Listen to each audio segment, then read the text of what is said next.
Bien, écoutez, bonjour à tous, hein, bienvenue à ce webinaire sur l'atelier thématique d'anticipation justement des fins de carrière qui nous a paru important d'évoquer par rapport bien, à plusieurs paramètres, hein, plusieurs facteurs. Déjà, le fait que eh bien, cette adaptation, modification de la durée de l'âge légal de départ à la retraite qui aura de toutes les manières une incidence sur nos fins de carrière respectives, puisque nous sommes tous concernés et qu'il il est important justement de mettre en place la bonne politique pour permettre justement de terminer nos carrières le mieux possible et plutôt que d'aggraver notre état de santé, puisqu'il faut être réaliste, hein, le vieillissement amène une usure aussi professionnelle, physique, mentale, psychologique, et qu'il est important justement d'être dans cette démarche d'anticipation,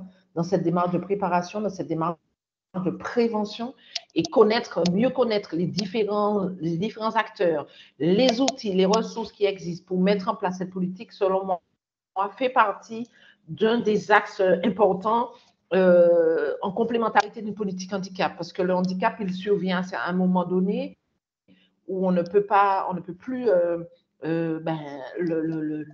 l'éviter, mais être dans cette démarche de préparation et de prévention peut permettre de diminuer l'impact du handicap sur la vie des uns et des autres.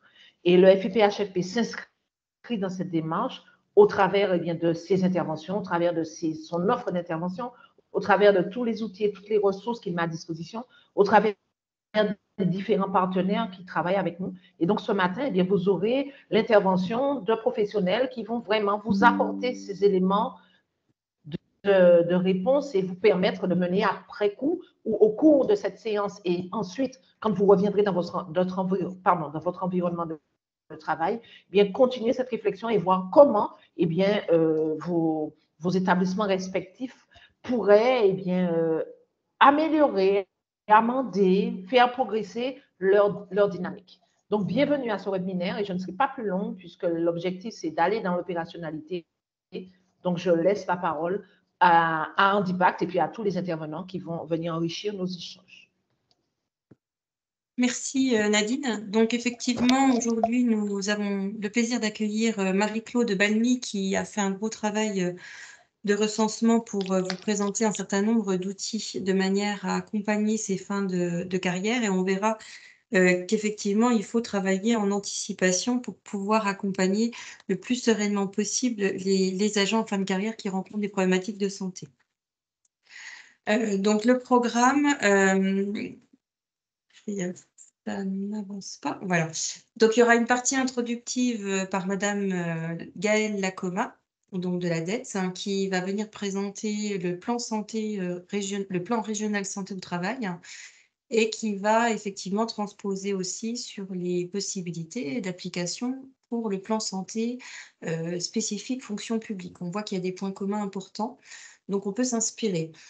Ensuite, Madame Balmy interviendra sur la qualité de vie au travail et l'employabilité, qui sont 2 leviers qu'elle nous présentera pour justement accompagner les fins de carrière.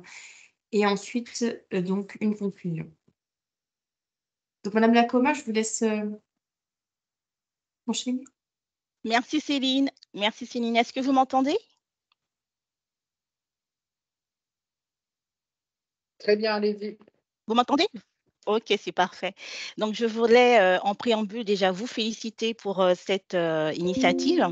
Et si vous me le permettez, je vais associer mes collègues de la DETS, notamment ceux du pôle travail, notamment l'ingénieur de prévention, les collègues donc des services de renseignement et d'inspection du travail, qui en nous associant à l'élaboration du plan santé au travail numéro 4 concernant les salariés en Guadeloupe, permettent de faire un focus sur les conditions de travail de salariés qui sont considérés en vulnérabilité, voire en situation de handicap. Et comme vous l'avez dit, Céline, effectivement, à travers les actions que je vais vous présenter, notamment les axes, on verra comment certaines actions peuvent être transférables dans le déploiement du plan santé au travail, cette fois-ci dans la fonction publique, et ce, quel que soit le versant. Alors, globalement, notre plan régional de santé au travail de la Guadeloupe, il couvre les années 2022-2025. Pour rappel, celui au niveau national, il a été amorcé dès 2021. Et globalement, notre plan, il s'inspire des axes majeurs de ce plan national, adaptés au contexte de conditions de travail des salariés guadeloupéens. Les lignes directrices sont globalement la prévention primaire, hein, qui reste une priorité. L'idée, c'est que anticiper, informer en amont, c'est mieux que de réparer. Et c'est complété par l'enjeu de la prévention de l'usure et professionnelle et de la désinsertion professionnelle. Dans ce plan également, il y a un accent qui est mis sur les services de prévention et de santé au travail qui jouent un rôle prépondérant dans les actions. Et le dit plan régional de santé au travail, en fait, il comporte 4 axes stratégiques qui le guident au travers donc de 26 actions. Rassurez-vous, je ne vais pas vous énumérer les 26 actions, mais je vais vous mettre en avant celles qui font vraiment focus sur les salariés qui sont en situation de handicap, en tout cas l'accompagnement. Alors, le premier axe, c'est celui que nous avons intitulé « Renforcer la prévention primaire et la culture de prévention ». Comme j'ai commencé à vous le dire dans ma petite intro, l'idée, c'est en fait de ne pas simplement réagir aux maladies ou aux accidents qui surviennent dans le cadre du travail, mais d'évaluer les risques de manière préalable et de manière systématique pour les réduire ou les éviter et même de promouvoir un environnement de travail qui soit finalement plus favorable à la santé. Et en cela, le document unique d'évaluation des risques professionnels reste un préalable indispensable à la définition des actions de prévention.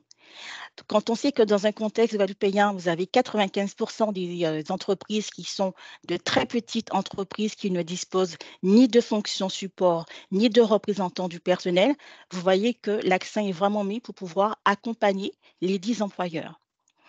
Et pour illustrer donc cet axe de renforcement de la prévention primaire et de la culture de prévention, en lien avec donc l'ingénieur de prévention et puis dans le cadre de mes fonctions, c'est notamment la mobilisation du plan régional d'insertion des travailleurs handicapés avec l'appui de la coordinatrice Edwige Michel, nous avons opté pour une action concernant le secteur de l'aide à domicile.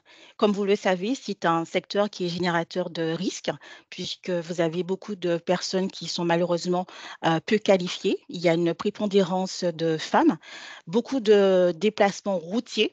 C'est du travail isolé et il y a une prégnance de manipulation contraignante. Donc, au niveau du PRITH, nous avons axé une action qui puisse prendre en compte notamment le risque professionnel des TMS. Voilà. Et donc, l'idée, c'est de pouvoir associer des acteurs tels que des OPCO, et en particulier OPCO Uniformation. Vous avez des acteurs qui fédèrent le secteur tels que la FEDESAP, mais aussi des organisations patronales telles que la CPME. Alors, nous avons quelques freins à pouvoir mobiliser, notamment tout ce beau monde, mais l'idée, c'est de voir comment, avec eux, on peut déployer et mettre de manière opérationnelle une méthodologie de prévention. Alors, ensuite, le deuxième axe, c'est structurer, développer la prévention de la désinsertion professionnelle, la prévention de l'usure, et donc aller sur les thématiques de maintien dans l'emploi pour accompagner les salariés et les entreprises concernées. Comme vous l'aurez compris, l'idée, c'est de pouvoir s'inspirer de recommandations de la Haute Autorité de santé sur le fait de repérer, si possible en amont de l'arrêt de travail, toute altération de l'état de santé du travailleur. et notamment pour ceux des travailleurs qui sont déjà identifiés comme étant vulnérables.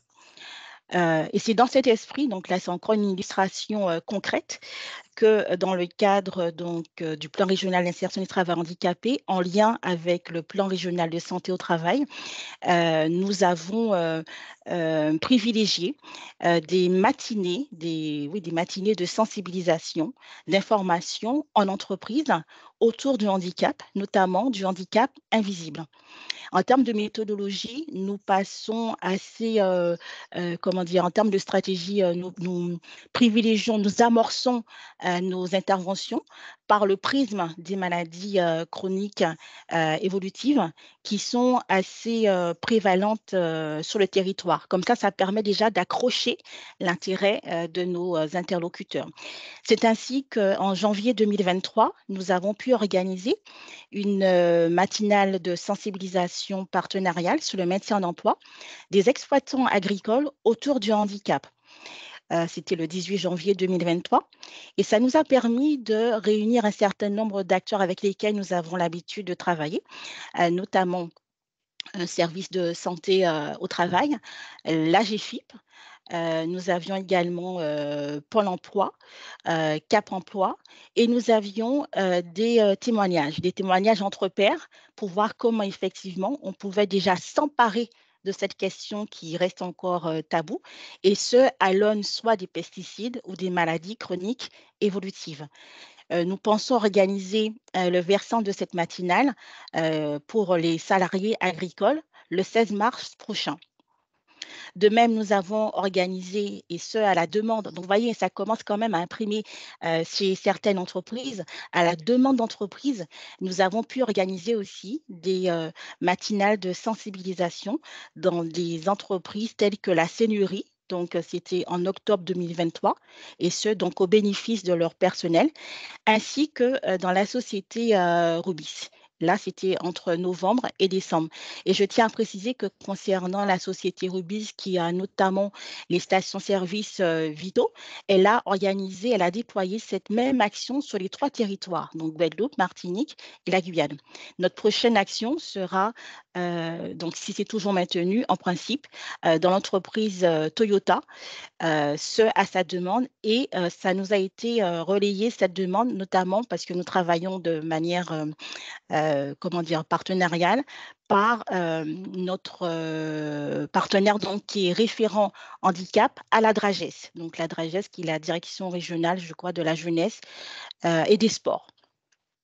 Le 3e axe, donc stratégique pour notre plan régional de santé, il s'agit donc d'adapter la politique de santé au travail, donc aux défis d'aujourd'hui et de demain. Et l'idée, c'est finalement de bien se rendre compte que les travailleurs sont concernés par des risques ou des pathologies qui relèvent de multiples facteurs, issus certes de leur milieu professionnel, mais aussi dans des pratiques quotidiennes ou de l'environnement dans lequel ils évoluent. Et l'idée, c'est que vous avez des, comment dire, des partenaires qui, alors excusez-moi, oui, des partenaires tels que la DETS, la CGSS, l'ARS, qui pilotent depuis donc le 2e semestre de l'année dernière, en fin de semestre, plus du moins, la mise en place du Centre régional de pathologie professionnelle et environnementale à l'hôpital Ricoux. Et l'idée, ce sera de, en tout cas pour les experts, les acteurs de cette structure, hein, de pouvoir nous apporter un appui, une aide précieuse, notamment dans le diagnostic de maladies professionnelles et environnementales, et d'apporter finalement aussi une, comment dire, une contribution de recherche sur ce type de pathologie. Alors, s'agissant du dernier axe donc stratégique du plan régional de santé au travail, il est intitulé Consolider le pilotage et la gouvernance de la prévention des risques professionnels et de la santé au travail. Là, donc, pour cette partie, l'idée, c'est de pouvoir mettre l'accent sur des leviers tels que le dialogue social, les données en santé au travail à se partager, et notamment de faire un focus notamment sur les entreprises qui disposent d'un CSE, donc d'une représentation du personnel, de façon à ce que ça puisse être, s'agissant de la question des salariés identifiés comme vulnérables et pouvant déboucher sur une thématique de handicap, que les représentants du personnel puissent s'impliquer en s'emparant de ces questions, notamment à travers l'évaluation des risques professionnels et en particulier sur sa mise à jour. Deux exemples pour illustrer cet axe de pilotage et de gouvernance de prévention des risques professionnels. Nous avons donc le 8 novembre 2023 à la DETS organisé un forum qui associait aussi bien des chefs d'entreprise, des représentants du personnel, des organisations syndicales, ainsi que d'autres intervenants en prévention, et ce pour pouvoir justement contribuer à nourrir le dialogue social en entreprise. Les thématiques qui étaient retenues, c'était notamment le rôle des représentants du personnel dans la gestion des risques professionnels à travers donc le document unique d'évaluation des risques.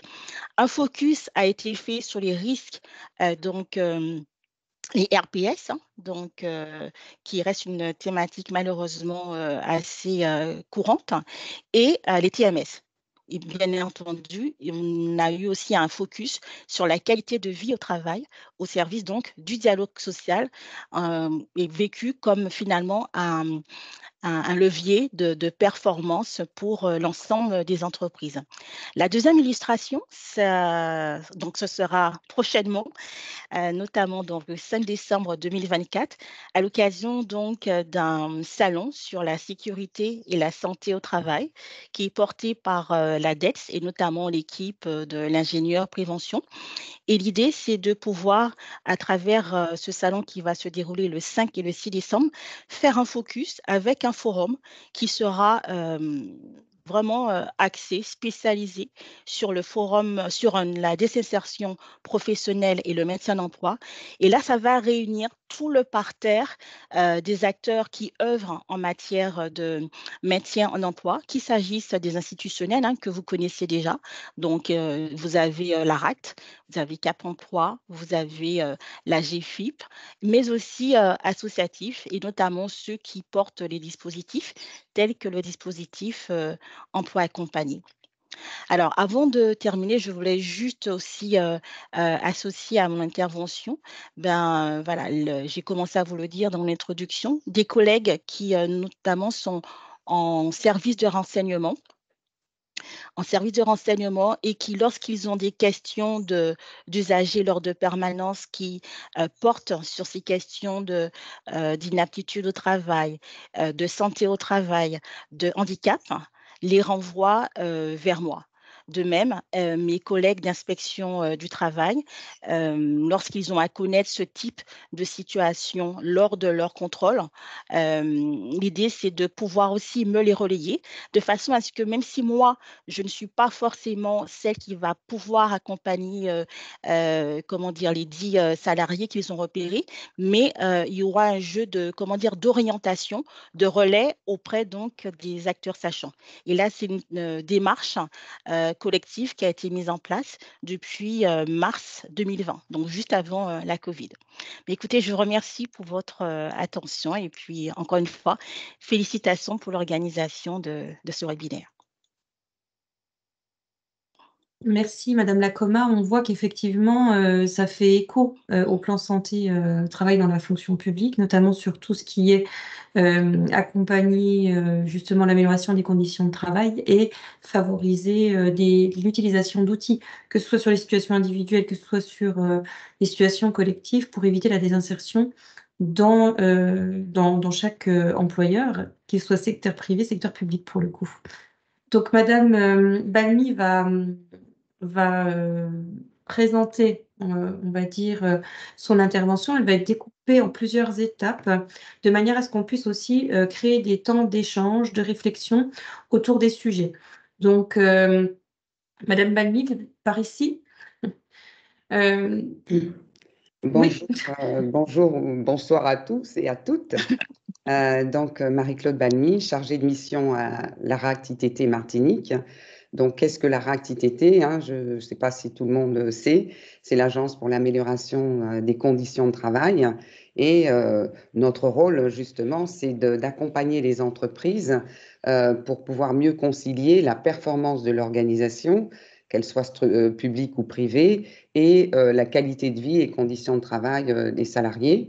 Donc, vous voyez que souvent, ce sont deux thématiques qui généralement s'opposent, mais nous accompagnons pour les concilier parce que nous sommes fermement persuadés que la qualité de vie et les conditions de travail des salariés vont contribuer à la performance de l'organisation et notamment par la prise en compte d'un certain nombre j'ai envie de dire, de contextes, un certain nombre de facteurs pour pouvoir permettre aux salariés de bien travailler dans de bonnes conditions, avec de bonnes relations sociales, avec les bons moyens pour pouvoir produire et surtout pouvoir, je dirais, aller le plus loin possible en santé.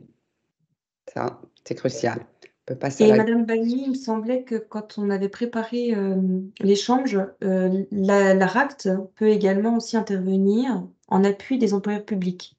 Tout à fait, Comment tout à fait.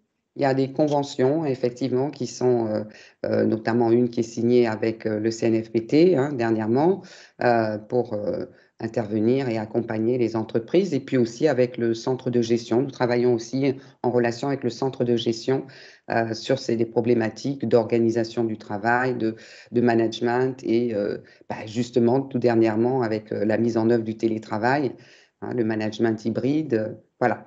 Donc, ce que je disais, c'est donc nous sommes depuis le 1er janvier 2023 devenus un établissement public administratif. Donc, nous avons changé de statut. Nous étions sous un statut privé d'association et aujourd'hui, nous sommes donc un EPA, établissement public administratif, rattaché donc à la NAT, qui est l'Agence nationale et qui est elle-même sous tutelle du ministère du Travail. Nos financeurs sont la DETS, le FSE, la CTM et puis les entreprises que nous accompagnons. 16 agences régionales, donc dans chaque région de France, il y a une agence régionale, sauf en Guyane pour l'instant. Notre mission, donc je le disais, promouvoir et contribuer à l'amélioration des conditions de travail et le développement d'une culture de la prévention en agissant sur l'organisation du travail et les relations internes. L'objectif, c'est bien sûr de concilier la qualité de vie, conditions de travail et la performance globale des organisations, qu'elles soient publiques ou privées. Donc là, il n'y a pas de restriction. Nous n'agissons pas essentiellement auprès des entreprises privées. Nous accompagnons également les entreprises publiques qui font appel à nous. On peut passer. Donc, comment nous accompagnons? Bien, notre rôle consiste à outiller les partenaires sociaux. Donc, nous intervenons aussi bien à la demande des représentants du personnel qu'à la demande des employeurs. Et nous avons des formations conjointes qui réunissent les employeurs et les représentants du personnel dans le but de créer un espace unique de dialogue social ou professionnel. Comment nous agissons? Donc, l'expérimentation, donc en entreprise, c'est la base de nos productions, c'est-à-dire que nous partons du principe que lorsqu'on veut conduire un projet de changement, eh bien, nous accompagnons les équipes à toute la réflexion préalable, mais aussi l'expérimentation est vraiment pour nous une phase capitale. Pourquoi? Parce qu'avant d'arriver avec des gros sabots et de vouloir tout changer et de créer cette réticence au changement, de la renforcer, même si de base elle est toujours présente, eh bien, le fait de mener une expérimentation permet aux salariés déjà de se saisir du projet, de savoir que le droit à l'erreur existe, on tente des choses, ce qui fonctionne, on va le capitaliser, puis le transférer, et puis ce qui ne fonctionne pas, on va carrément dire on revoit notre copie. Et on est dans cette spirale d'amélioration continue parce que, on n'a pas la science infuse, on n'est pas obligé de réussir tout du premier coup, mais on va tenter. C'est une expérience, on la tente. Et on invite justement les résistants au changement, les résistantes au changement, à nous dire ce qui ne va pas, au contraire, à développer leur esprit critique pour justement leur dire, nous accueillons effectivement votre remarque, on va vérifier sur le terrain comment ça fonctionne, et puis ensuite, on va pouvoir ensemble modifier, transformer, ajuster.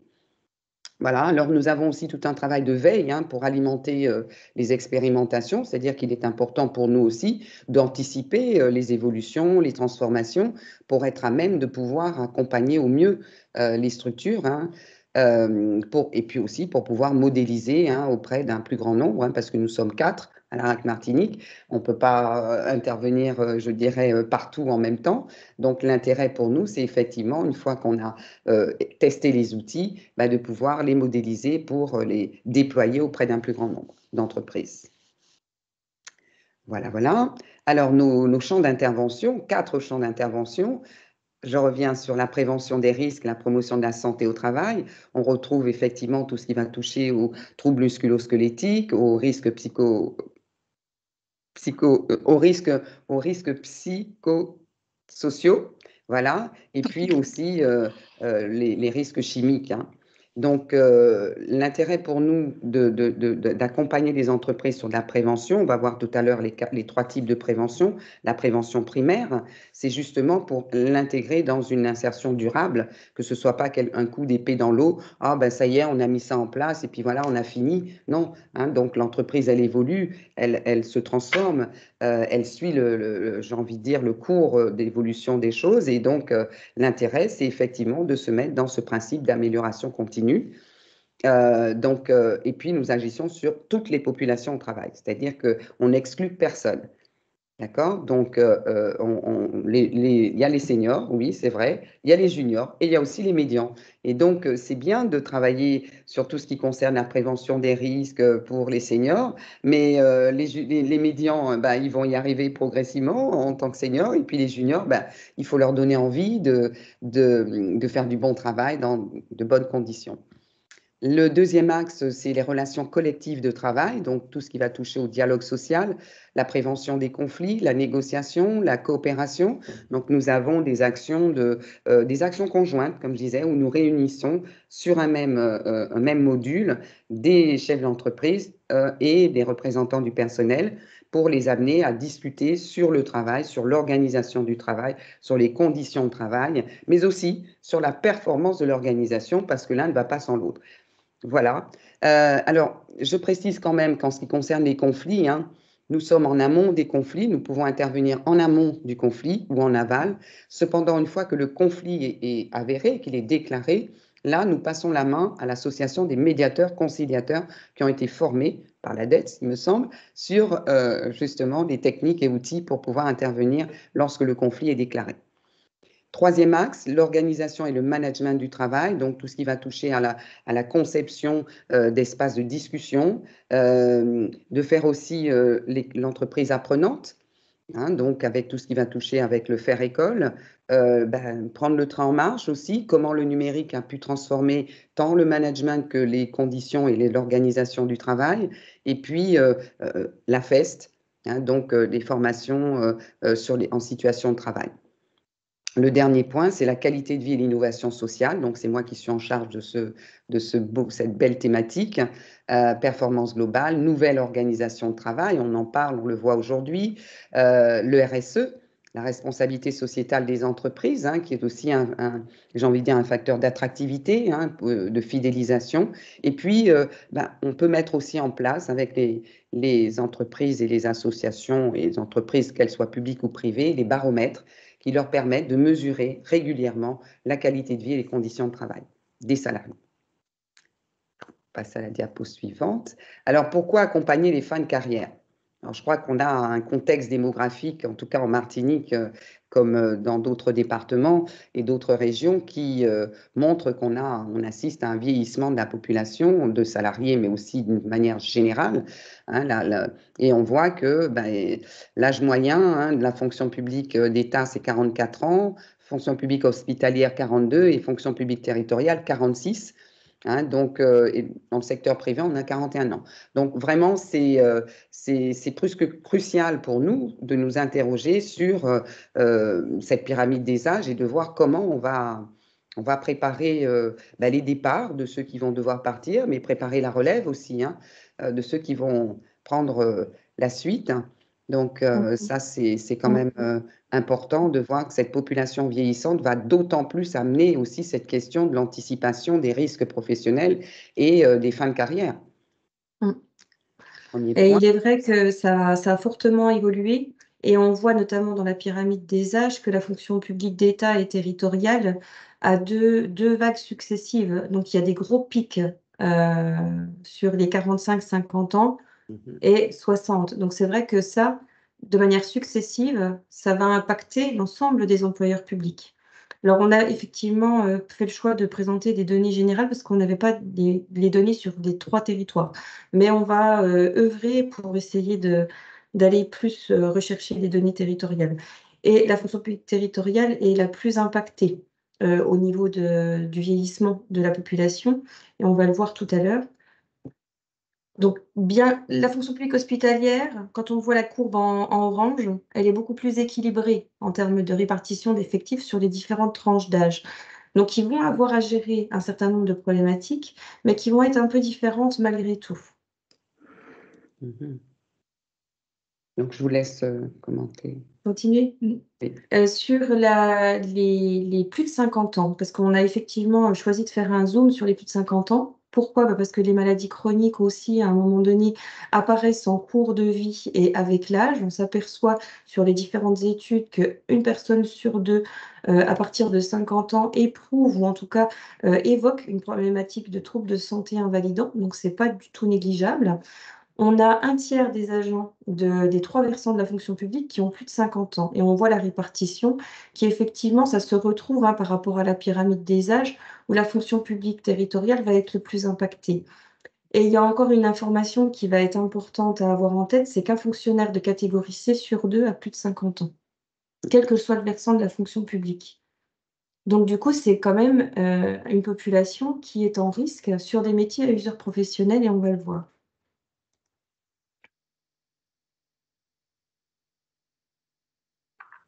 Alors, sur l'usure professionnelle, on n'a pas vraiment de données statistiques qui va pointer l'usure professionnelle dans les 3 versants de la fonction publique, mais on peut croiser des indicateurs qui vont malgré tout, à un moment donné, donner, on va dire, une vision un peu plus globale et renseigner sur les causes, les natures de l'événement par rapport à, notamment, la retraite pour invalidité, où là, on a pris un rapport annuel sur voilà, l'état de la fonction publique de 2023, donc c'est sur des données 2021. Donc, la part de départ pour retraite pour invalidité, elle va être de 7% sur l'ensemble des 3 versants, mais on s'aperçoit quand même que dans la fonction publique territoriale, il y a un départ un peu plus conséquent sur effectivement ce mode de départ en retraite. Et l'âge moyen va être variable aussi. On s'aperçoit que dans la fonction publique hospitalière, même si on en a un peu moins, l'âge moyen des départs en retraite pour invalidité va être beaucoup plus jeune, 55 ans. Donc, quand on voit qu'effectivement, on a une population vieillissante et qu'on a des départs en retraite potentiels sur de l'invalidité à un âge avancé, il y a effectivement une question de l'amélioration des conditions de travail et de l'accompagnement des fins de carrière qui se posent. Ensuite, quelques données complémentaires. Alors ça, c'est une étude de la CNRACL et je l'ai trouvée intéressante dans le sens où ça allait un peu mettre en exergue quelques éléments. Alors plus sur la fonction publique territoriale et hospitalière, bien entendu, parce que la CNRACL a fait des études, voilà, couvre les deux versants. Sur 2020, sur le départ de retraite pour invalidité, donc on voit que c'est quand même relativement stable, 2020-2021, on reste toujours à 10% des départs en retraite pour invalidité, que l'âge moyen, on voit qu'il reste à peu près équivalent pour la fonction publique territoriale aux alentours de 57 ans. Dans la fonction publique hospitalière, il était un peu plus bas, 54,9, bon, à quelques mois près. Ça reste quand même des publics très jeunes qui partent en retraite pour invalidité.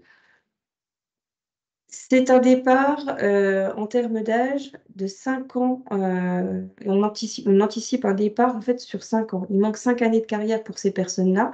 Et ce sont des actifs effectivement qui recouvrent des filières sur lesquelles on va avoir de la technique, de la charge mentale, agents d'entretien, agents des services hospitaliers qualifiés, les aides-soignantes également, qui n'ont pas forcément qui n'ont pas forcément été ressortis sur cette étude-là, mais qui, malgré tout, on voit des parcours de carrière d'aide-soignante aussi qui sont très impactés avec des départs en retraite, mais plutôt avec une majoration de la pension, puisqu'il y a une rente d'incapacité qui a été versée, puisqu'une maladie professionnelle sur les troubles musculo-squelettiques, notamment au niveau des épaules.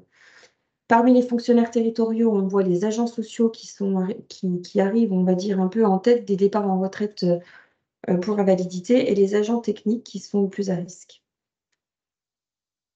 Donc, c'est des choses quand même qui peuvent être intéressantes à avoir en tête. Mhm.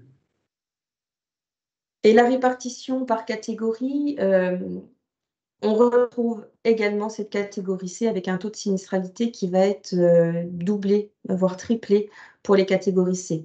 On a très peu de retraites pour invalidité sur les catégories A. Il y a un taux de prévalence de 0,09 pour les catégories A, par exemple. Donc, c'est peu. Ensuite, un pensionné sur 5 a un taux d'invalidité à 60% quand il part en retraite pour invalidité. Donc, ça couvre effectivement, on va dire, un taux de rémunération à hauteur de 50% de son traitement pour le calcul des pensions, ce qui a forcément un impact.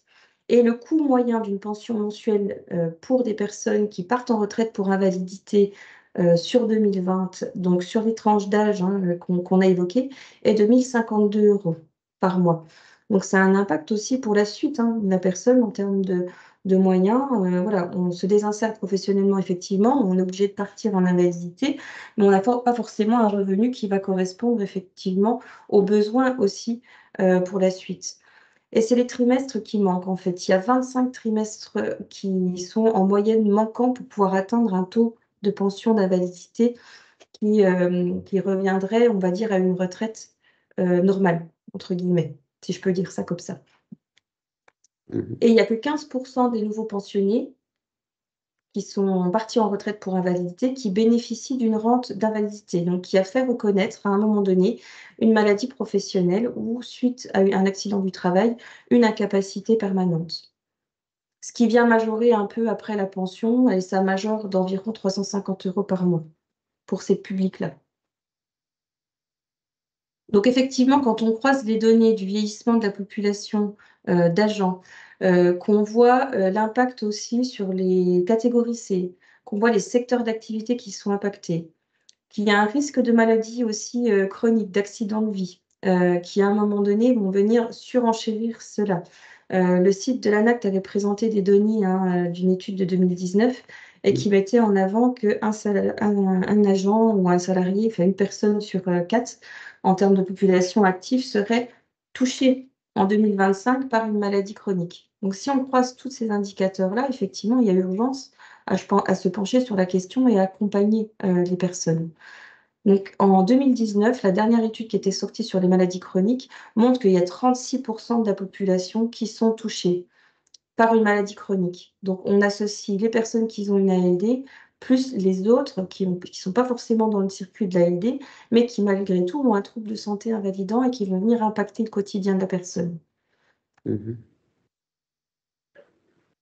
Et puis, j'ai voulu faire un focus également sur la santé mentale, puisqu'on a des études récentes de 2022. Oui, alors après Covid, on est d'accord, mais malgré tout, je voulais présenter pourquoi, parce que la part des personnes qui évoquent une dépression, donc là on est vraiment sur le symptôme de dépression, on n'est pas sur les troubles psychiques de manière générale, on focalise sur une pathologie propre, mais ça a quasiment doublé en fait en l'espace de 10 ans. Et on a une prévalence sur les territoires de la Guadeloupe, la Martinique et la Guyane qui vont être supérieures au niveau national. Donc, du coup, c'est aussi une question de troubles de santé invalidants qui vont être importants à prendre en compte parce qu'effectivement, pour accompagner le public qui va être dans une population active, dans le travail, etc., il faut le prendre en compte aussi. Et le fait de travailler sur l'amélioration des conditions de travail, d'accompagner les personnes, les agents, ça va venir aussi faciliter, étayer l'accompagnement potentiel de ce public. Et je vous ai indiqué la différence en termes de prévalence sur les syndromes dépressifs majeurs. Qu'est-ce que ça veut dire? Ça veut dire qu'on est vraiment dans un risque vital. dans le symptôme de dépressif majeur. Et puis le mineur, on est quand même dans des troubles qui sont conséquents et qui vont être invalidants, mais il y a pas ce risque vital qui nécessite forcément une hospitalisation. Hein. Voilà, c'est pour vous donner un ordre d'idée. Et ça concerne davantage les femmes dans l'étude. Voilà. Donc, de toutes ces données-là, Madame Balmy. Oui, ben oui, ben oui, ben oui.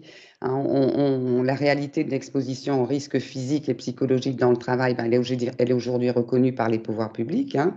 On parlait tout à l'heure d'RPS, mais la prise en charge, tant par le privé que par les collectivités publiques, ben, on se retrouve face à un enjeu fort complexe. C'est pas évident déjà à diagnostiquer et puis ensuite à accompagner.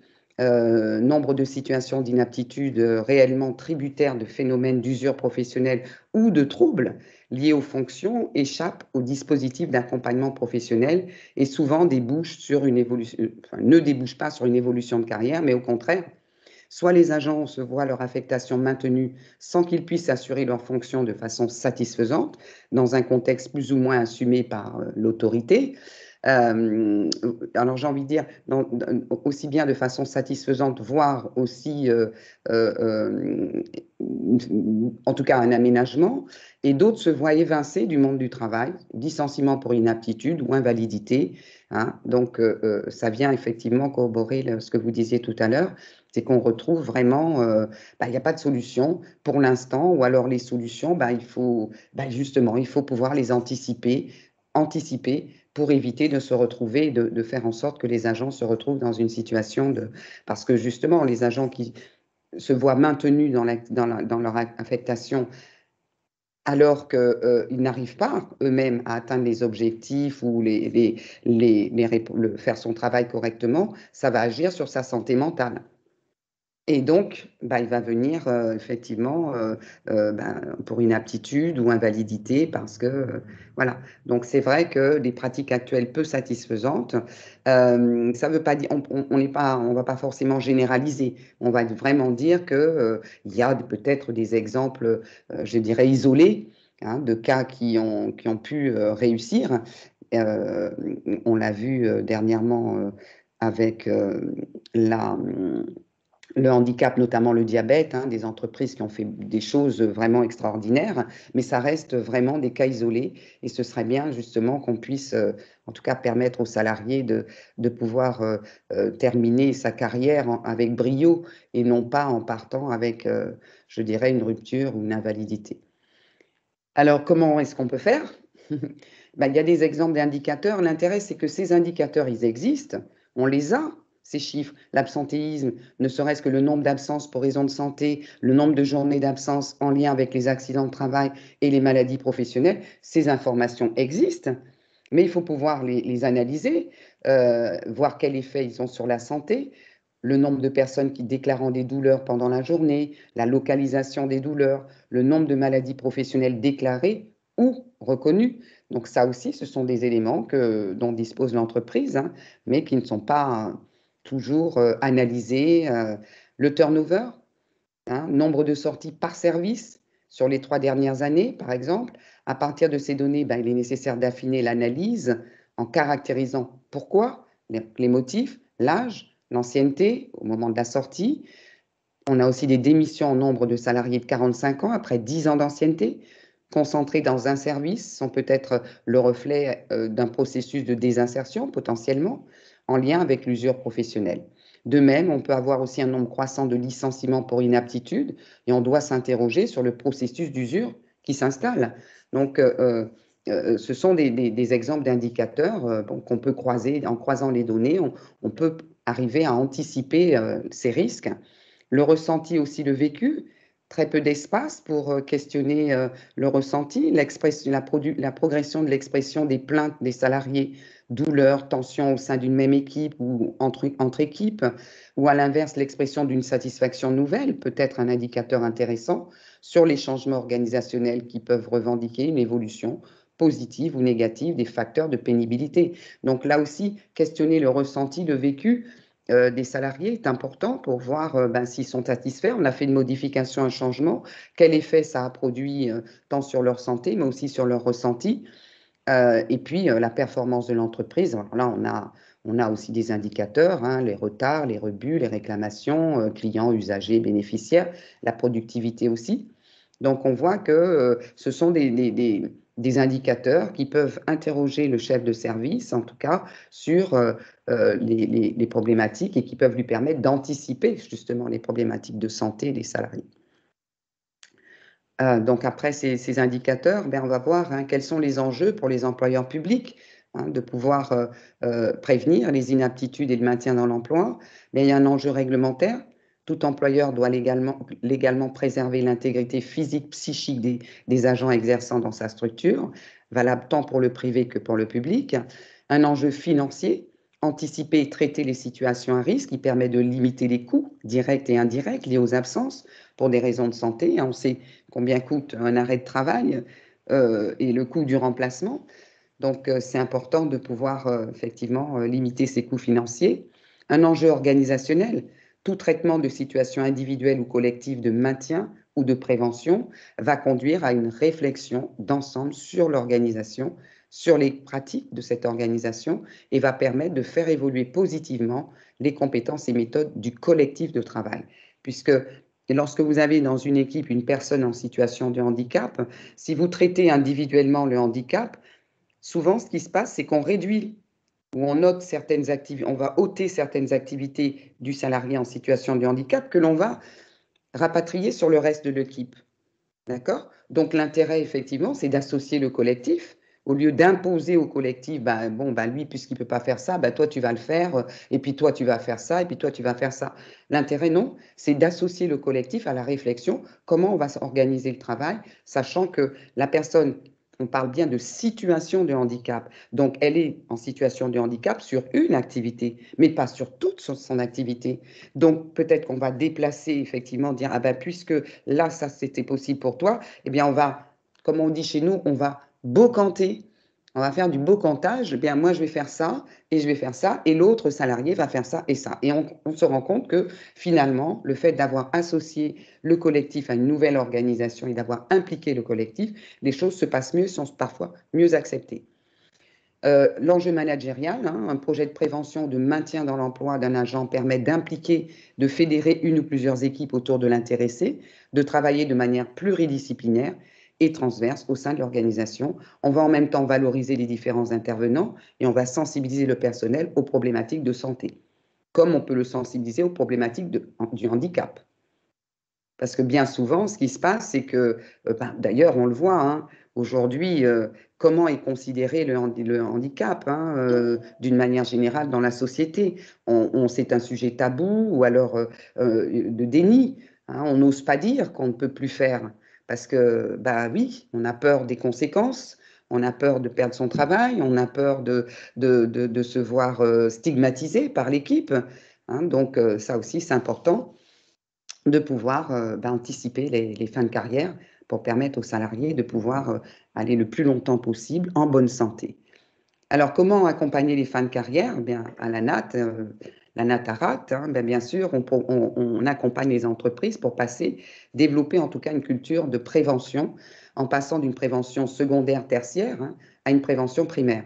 Alors, qu'est-ce que ça veut dire tout ça? La prévention primaire, on va prévenir les choses, on va anticiper, éliminer ou réduire les facteurs de risque au travail en agissant sur l'organisation du travail, sur la préparation et la conduite au changement, sur la prévention par l'écoute. Tout à l'heure, je parlais de ressenti, du vécu du salarié, sur l'expression des dysfonctionnements.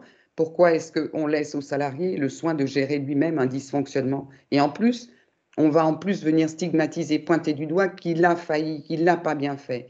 Peut-être que si, lorsqu'effectivement on invitait le salarié à nous parler des dysfonctionnements qu'il rencontre, à ce moment-là, on va pouvoir en faire une thématique globale et rechercher ensemble des solutions aux problèmes posés, plutôt que d'accuser le salarié d'avoir mal fait son travail ou de ne pas avoir su gérer la situation délicate à laquelle il a été confronté.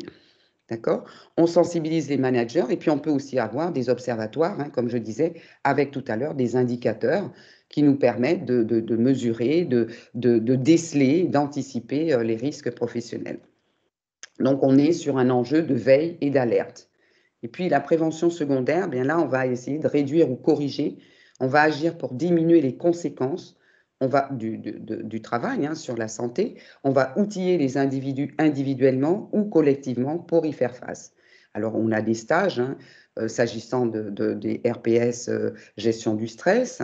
On a des accompagnements de coaching, la formation aussi à la gestion des conflits, notamment avec les clients, mais aussi dans certains environnements scolaires avec les parents, des clients agressifs, et puis on va débriefer sur les incidents. C'est vraiment le manager, il est plus un soutien et un accompagnement plutôt que d'être dans le contrôle et la vérification. Eh bien, il va s'associer effectivement à ce que les salariés puissent faire remonter les dysfonctionnements pour en faire un objet d'étude.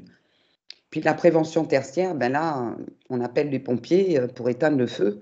C'est réparer, traiter, réhabiliter, favoriser. Et c'est parfois les situations dans lesquelles on se trouve lorsqu'on n'a pas anticipé justement les fins de carrière, parce que l'usure professionnelle va peut-être conduire à une inaptitude ou à un licenciement, je dirais. Donc là, on peut mettre en place des cellules d'écoute ou de traitement des cas avérés, la prise en charge médicale ou psychologique, des groupes de parole, la médiation. Mais là, on est déjà arrivé en bout de course, je puis dire. Donc, l'intérêt, c'est de développer une prévention primaire et d'être plutôt dans la prévention. Alors, anticiper les risques professionnels, comment faire? Bien, ça demande effectivement d'analyser les populations au travail. Donc, on l'a vu, le vieillissement de la population, mais aussi de prendre en compte l'âge. Donc, ce n'est pas seulement de se concentrer sur les seniors. Comme j'ai dit, il y a les seniors, il y a les médians et il y a les juniors. C'est vraiment de pouvoir anticiper à tous les âges. On va prendre en compte le sexe, homme-femme. On a vu dans certains métiers, de nombreux métiers encore genrés, pour lesquels, effectivement, il est important de se poser la question, pourquoi est-ce que ce métier il est spécifiquement réservé aux hommes? Et je prends pour exemple, dernièrement, avec un milieu hospitalier, eh bien, qui recherchait un ambulancier, et donc systématiquement, il formule l'offre de service ambulancier. Et pourquoi pas ambulancière? Et là, on se rend compte que finalement, oui, on est resté sur des stéréotypes, etc. Et que finalement, aujourd'hui, l'environnement de travail de l'ambulancier a changé. L'automatisation des camions qui font que, on appuie sur un bouton, le lit va monter, hop, voilà, les lits ont des roulettes, il n'y a plus besoin de porter des brancards. C'est comme brancardier, brancardière. Donc aujourd'hui, voilà, c'est important aussi de se poser la question de est-ce que et pourquoi certains métiers sont encore genrés, est-ce qu'il y a encore des raisons? L'ancienneté, bien sûr, va jouer. L'usure professionnelle va se manifester avec un certain nombre d'années d'ancienneté. Et puis, certains métiers qui présentent plus de pénibilité que d'autres. L'expression de la participation des salariés qui réalisent le travail, ça aussi, c'est important à le prendre en compte, parce qu'on peut introduire une nouvelle méthode de travail, mais si on n'a pas associé les salariés sur l'outil, sur la mesure qu'on va mettre en place pour prévenir, anticiper, on se retrouve confronté effectivement à des personnes à qui on oblige de faire quelque chose au lieu de les amener à participer pour avoir leur assentiment sur ce qu'on veut mettre en place, puisque ce sont eux qui vont réaliser le travail. La prise en compte des expositions des salariés, donc à travers effectivement le document unique. Madame Lacoma en parlait tout à l'heure, le document unique. Alors je dis, il faut même dépasser, j'ai envie de dire, l'obligation réglementaire pour arriver vraiment à un projet.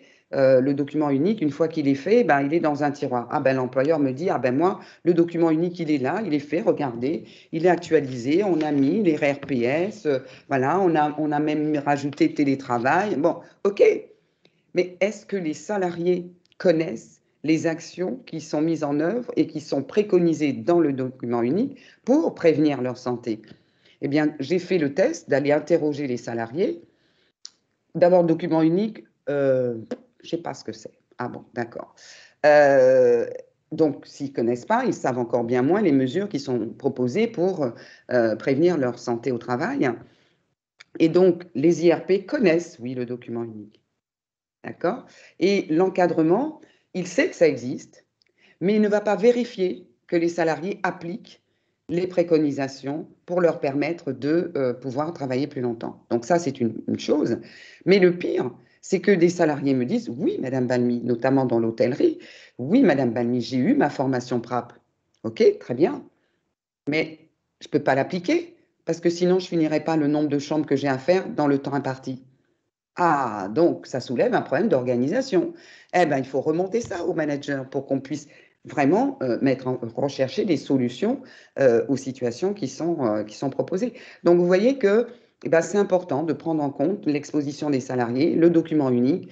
Dans une culture de la prévention, le document unique doit vivre en interne. C'est un document qui doit être partagé, il doit être utilisé, animer les managers ou les chefs de service doivent animer des réunions avec leur personnel sur le document unique, à tel point que j'ai vu des structures qui, non seulement le manager s'est approprié le document, il a informé ses équipes, mais maintenant il organise des quiz et il met en place des petits challenges pour justement inciter les salariés qui sont exposés à des risques de pouvoir justement les utiliser et mettre en place. Donc, la culture de la prévention, c'est aussi mobiliser les managers, les concepteurs, les ingénieurs, à chaque fois qu'ils vont amener une nouvelle méthode de travail, de nouveaux outils, une nouvelle technique, eh bien, passer par la case document unique, analyse des risques, pour pouvoir informer les salariés et vraiment en faire un outil de dialogue au sein de la société, de l'entreprise. Et puis, bien, conduite des projets de transformation, c'est ce que je disais, à chaque fois qu'on a un projet de transformation, on va aussi voir l'impact sur les populations, comment les salariés accueillent ce projet par leur expression, et puis quels nouveaux risques cette transformation, ce projet suscite pour pouvoir impliquer aussi les managers et mobiliser sur la recherche de solutions. Anticiper les risques. Alors, deuxième possibilité, il y en a 2 leviers pour agir, pour pouvoir justement prévenir les risques. On passe à la slide suivante. Donc, c'est agir sur l'organisation du travail. Voilà, oui, on peut passer, oui. Donc, on va voir 2 leviers d'action possibles.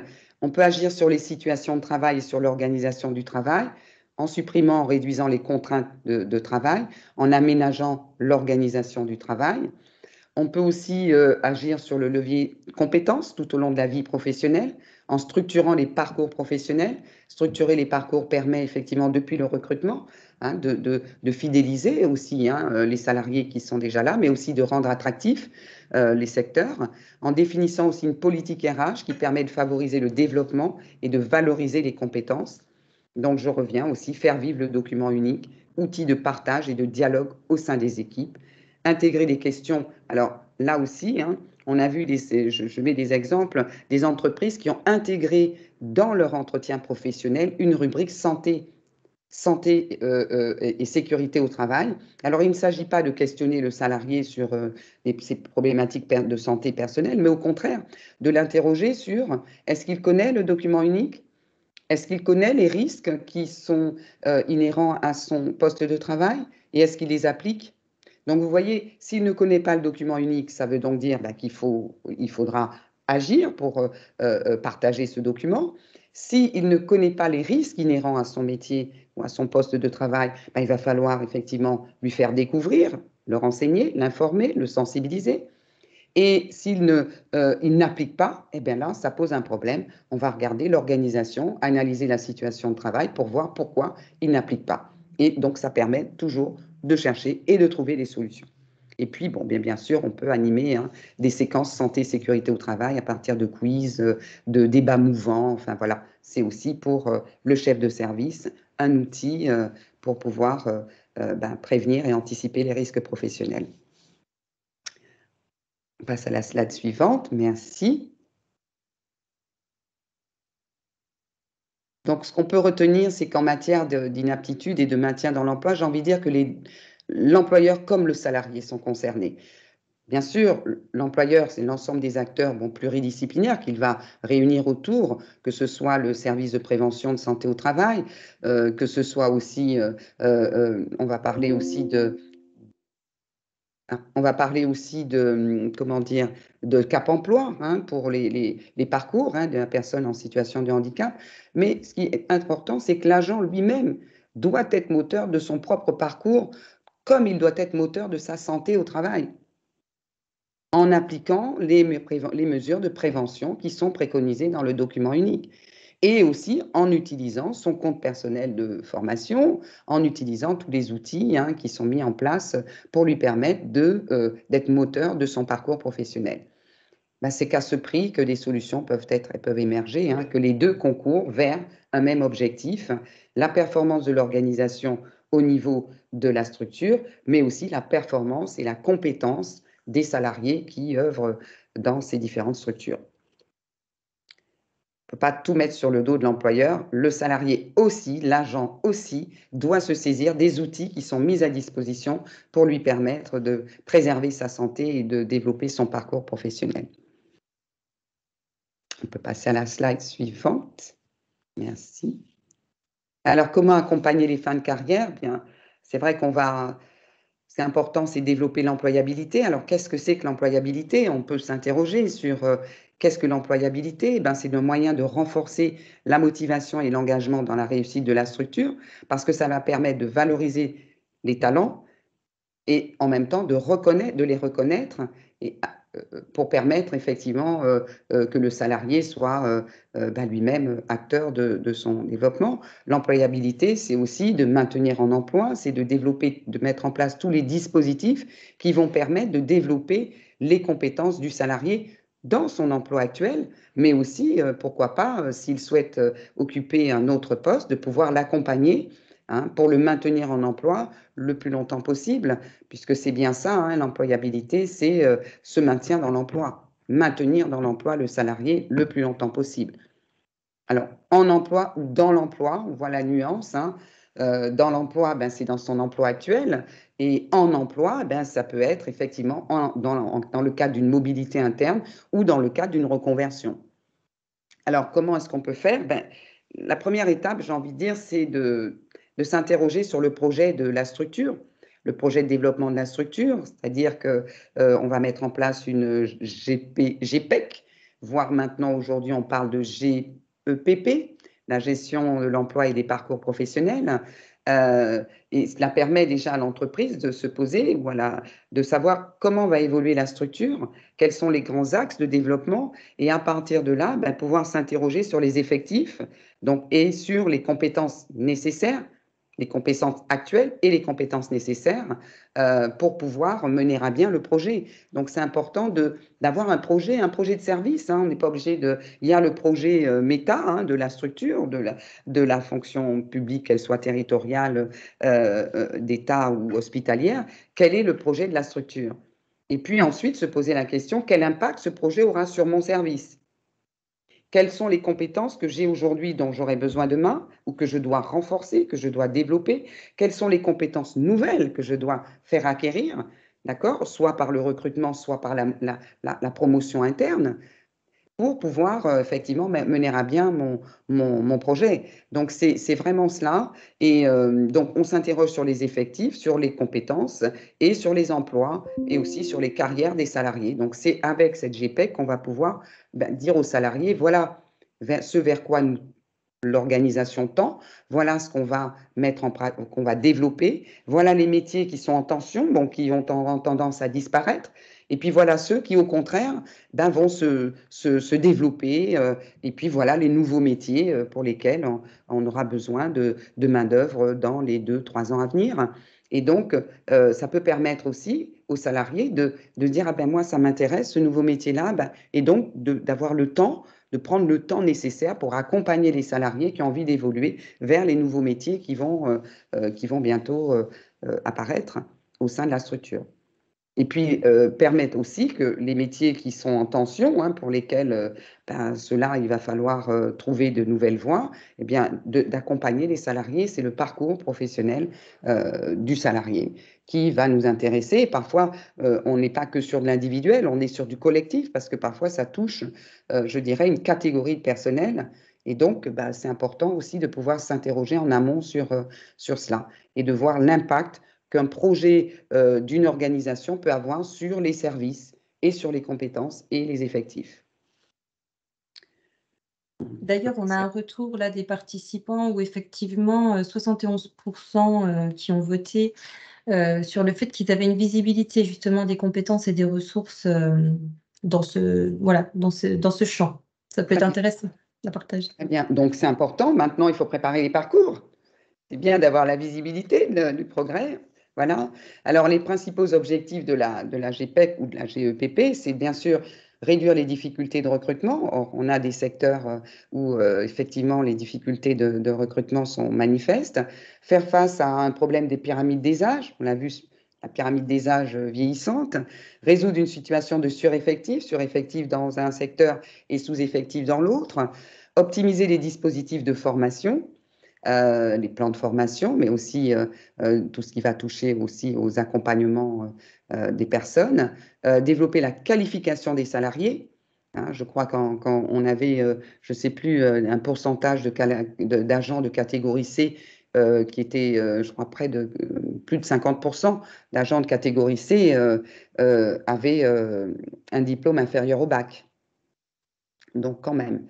Valoriser aussi les compétences individuelles et collectives, donc mettre en place en interne des mesures, donc soit du tutorat, soit de la FEST, on verra ça tout à l'heure, mais aussi pour pouvoir permettre à un tuteur ou à un senior.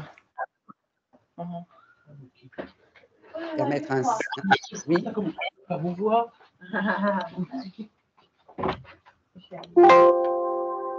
Permettre à un senior, pourquoi pas, d'être tuteur, d'accompagner un junior dans son activité. Donc ça, c'était les objectifs. Donc vous voyez que la fonction publique est concernée par ces objectifs-là, il me semble, tout comme le privé. Une pyramide des âges vieillissants, des difficultés de recrutement dans de nombreux secteurs. On peut passer à la slide suivante. Merci. Alors, les outils de la GEPP, donc des outils qui existent, dont vous disposez. Les outils d'analyse préalable, ça va être la fiche de poste, alors à condition qu'elle soit actualisée, parce que parfois, je suis rentrée il y a 10 ans dans l'entreprise, on n'a pas revu ma fiche de poste, donc ça, c'est important. L'organigramme, actualisé aussi, les référentiels de compétences, la cartographie des compétences. Et puis, on va avoir des outils pour la mise en place, donc bien sûr en amont un accord de méthode, l'entretien annuel d'évaluation qui va permettre aussi d'avoir des informations sur les compétences détenues en interne, les entretiens professionnels. On va aussi parler de l'entretien deuxième partie de carrière qui est important parce que cela permet de voir effectivement vers quoi chaque salarié a envie d'évoluer et puis est-ce qu'il a encore la motivation pour poursuivre son évolution, le plan de formation avec les actions individuelles et collectives. Donc tout ça sont des outils qui vont permettre la mise en place de la GEPP et qui existent déjà. Et puis, si on met en place une GPEC et qu'on n'a pas d'outils de suivi, c'est comme dans tout projet, un projet qui n'a pas d'outils de suivi, ne serait-ce que par rapport aux objectifs qu'on aura définis, mais aussi comment est-ce qu'on va gouverner nos compétences, est-ce qu'on va favoriser la mobilité, comment est-ce qu'on va la mettre en œuvre, sachant que la mobilité, on la voit souvent, j'ai envie de dire, de manière verticale, mais que la mobilité, elle peut être aussi horizontale. Donc, on peut parler de mobilité interne, externe, horizontale ou verticale. Et puis, bien sûr, le budget formation, est-ce qu'il a augmenté, diminué? Comment est-ce qu'on valorise ce budget? Voilà, donc c'est des outils qui peuvent vous permettre de pouvoir, pourquoi pas, vous engager sur une démarche GP. On l'a pas vu en visite de je vous laisse continuer pour qu'on puisse faire le point sur l'entretien seconde partie et que je puisse mettre la trame. Oui, voilà. Hein. Donc, l'entretien deuxième partie de carrière, il est destiné, alors on dit aux salariés de plus de 45 ans, mais compte tenu, je vois, du vieillissement, enfin, en tout cas du recul de l'âge de la retraite, je le fais à 45 ans, mais je vais partir à la retraite à 67. Il y a quand même un laps de temps de 22, 23 ans qui s'écoule. Donc peut-être qu'il faut aussi faire en sorte que cet outil puisse être utilisé, pas seulement à 45 ans, peut-être l'utiliser tout au long, j'ai envie de dire, de l'évolution des salariés. Donc ça permet de faire le point sur le parcours professionnel du salarié, explorer ses compétences. Donc on l'a eu, ces compétences, effectivement, au sein de l'entretien annuel. Revisiter ses motivations, on l'a vu aussi avec l'entretien professionnel, c'est donner aussi un nouvel élan à sa seconde partie de carrière parce que on n'est pas obligé de faire carrière dans le même poste pendant 40 ans, 42 ans, 43 ans. Voilà. Et puis étudier les pistes d'évolution professionnelle et les moyens à mettre en œuvre en accord avec les besoins de la structure. Donc, c'est un petit peu ce que je parlais tout à l'heure de la GPEC ou GEPP, hein, les pistes d'évolution de la structure qui vont permettre de voir les pistes d'évolution des compétences nécessaires. C'est aussi d'anticiper pour favoriser la mobilité. On ne parle pas suffisamment de mobilité, alors peut-être dans le public un peu plus, je ne sais pas, mais en tout cas dans le privé, on n'en parle pas assez de mobilité.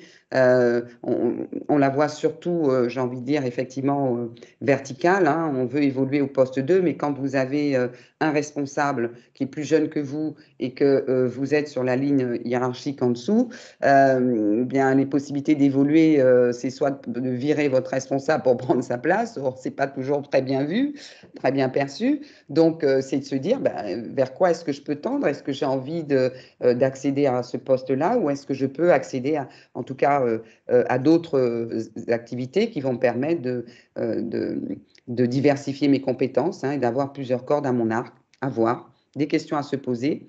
Un parcours de mobilité, ça exige du temps. Il faut construire un projet professionnel, il faut le mettre en œuvre et il peut y avoir des actions de formation, d'adaptation ou de recherche d'un poste en interne, hein, ou dans d'autres structures. Donc, c'est quelque chose qui demande du temps. Donc, d'où l'intérêt, effectivement, de pouvoir étudier, analyser les parcours professionnels.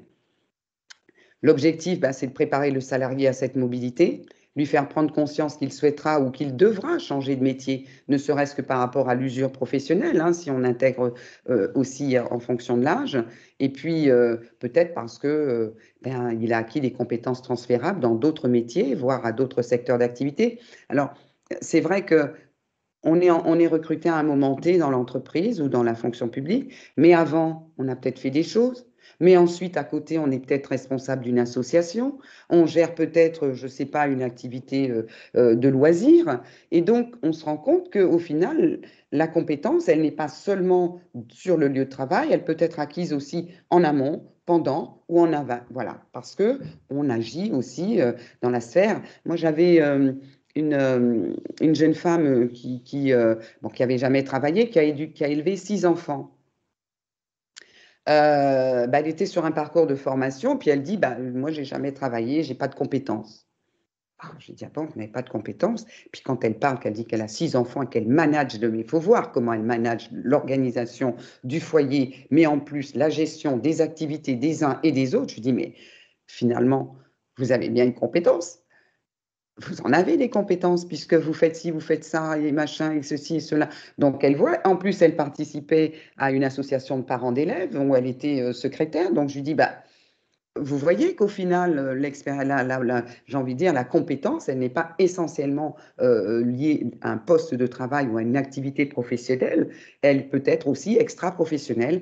Et donc, ça demande, lorsqu'on analyse l'entretien deuxième partie de carrière, on va aussi regarder ce que le salarié fait à la fois dans sa vie professionnelle, mais personnelle aussi, ou extra-professionnelle autour de l'activité. Voilà, donc c'est aussi cela. Alors, on va faire un petit focus sur le support, hein, outil entretien professionnel. Voilà. Donc, bien sûr, on va prendre formation et parcours. La trame d'entretien va demander à avoir des diplômes ou les titres professionnels, les années. On peut remonter sur 2-3 ans, mais on peut remonter plus loin si le salarié a 10 ans d'ancienneté dans votre structure, voir aussi ce qu'il a fait avant. peut être intéressant aussi en termes de compétences, d'autant que de plus en plus, les générations sont formées dans un secteur, mais ne vont pas forcément travailler dans le secteur pour lequel ils ont été formés. Donc, ce qui peut être intéressant de prendre aussi en compte ce qu'ils ont fait avant, les formations continues suivies en interne, en externe, au poste de travail. Parfois, on ne suit pas toujours des formations qui sont liées à notre poste de travail. On peut avoir des formations autres, et ça peut être important de les mentionner là. Le parcours professionnel qu'on a suivi en interne ou en externe aussi, hein, tout ce projet-là. Donc ça, vous allez me dire, bah oui, mais ça, on l'a vu dans l'entretien professionnel, effectivement. Si on participe à des groupes de projets, de formation ou d'auto-formation, lorsque vous retrouvez... Alors, ça n'est pas forcément, particulièrement dans le privé, hein, de ce que je vois, j'ai un responsable et il est chef d'équipe et il a un second. Et ce second encadre du personnel sur site. Mais il me dit, moi non, je ne manage pas, non, je ne manage pas. Ah bon? Mais un management opérationnel de proximité, c'est lui qui est sur le terrain avec les équipes et qui redispatche. Alors on les appelle superviseurs. Oui, mais c'est quand même effectivement une compétence managériale qui sera à un niveau différent, mais qui il manage quand même une équipe. Donc c'est important de prendre en compte. Lorsque par exemple vous avez un nouveau collaborateur qui arrive et vous le confiez à tel salarié qui est expert dans son métier, ça aussi on peut le prendre en compte, hein. Donc on va prendre aussi en compte les événements importants du parcours professionnel antérieur, les éléments de satisfaction dans le métier, le contenu du travail et de l'organisation, les relations au travail, l'environnement physique, la perception de l'évolution de l'entreprise, la perception de l'évolution du métier, la perception du parcours professionnel futur, comment il se voit évoluer au sein de la structure ou ailleurs, les souhaits pour l'avenir professionnel dans les 5 prochaines années, l'intérêt pour la transmission des savoirs et savoir-faire, est-ce qu'il a un intérêt, est-ce qu'il a envie, des actions ou aménagements de l'activité qui permettaient de poursuivre son activité le plus longtemps possible. Et puis, en transition, connaissance sur les nouvelles règles liées à la réforme des retraites. Est-ce qu'il est informé? Est-ce qu'il les connaît? Voilà, pour les personnes qui, notamment en fin de carrière. L'âge envisagé de son départ à la retraite. On n'est pas sur une information stricto personnelle. C'est vrai que le salarié n'a pas à nous dire quand est-ce qu'il veut partir, mais c'est un âge envisagé. Est-ce qu'il envisage dans les 2-3 ans ou dans les 10 ans? Voilà. Et les conditions pour justement lui permettre de prolonger sa vie professionnelle au-delà de l'âge légal pour ceux qui souhaiteraient aller au-delà de l'âge légal. Apparemment, c'est possible dans certaines conditions. Voilà, donc cela permet effectivement d'avoir en tout cas des informations pour pouvoir accompagner ce salarié sur une deuxième partie de carrière. Voilà, voilà. Sur l'entretien professionnel, est-ce qu'il y a des questions? Oui, il y a Madame Châtenay qui a une question, allez-y. Oui. Oui, alors moi j'ai une question par rapport au fait qu'on a mis en place l'entretien professionnel comme la plupart des administrations. C'est quelque chose d'assez rodé. Par contre, pour l'entretien de deuxième partie de carrière, alors comment ça se passe exactement? Est-ce qu'on doit recenser toutes les personnes donc à partir de 45 ans? Est-ce que c'est systématique ou est-ce que c'est à l'occasion d'un entretien avec un conseiller en évolution professionnelle? Ou est-ce que c'est à l'occasion de... Ça peut être sur la base du volontariat. D'accord, donc c'est pas systématique. Voilà, sur la base du volontariat, on ne va pas l'imposer, puisque bon, il y a eu je crois que c'était en 2016 où il était obligatoire pour les entreprises. Aujourd'hui, il n'y a aucune obligation de l'entreprise de mettre en place cet entretien. Peut-être que ça va revenir, hein, mais ça peut être sur la base du volontariat, c'est-à-dire que le salarié sait qu'à partir de 45 ans, donc il a son entretien professionnel. Vous pouvez aussi, à l'entretien professionnel, peut-être rajouter des parties de cet entretien deuxième partie de carrière et en faire qu'un seul. Vous voyez, il y a une promesse quand même, hein, vous n'êtes pas... Est-ce qu'on la suggère ou est-ce que c'est on attend qu'il fasse la demande?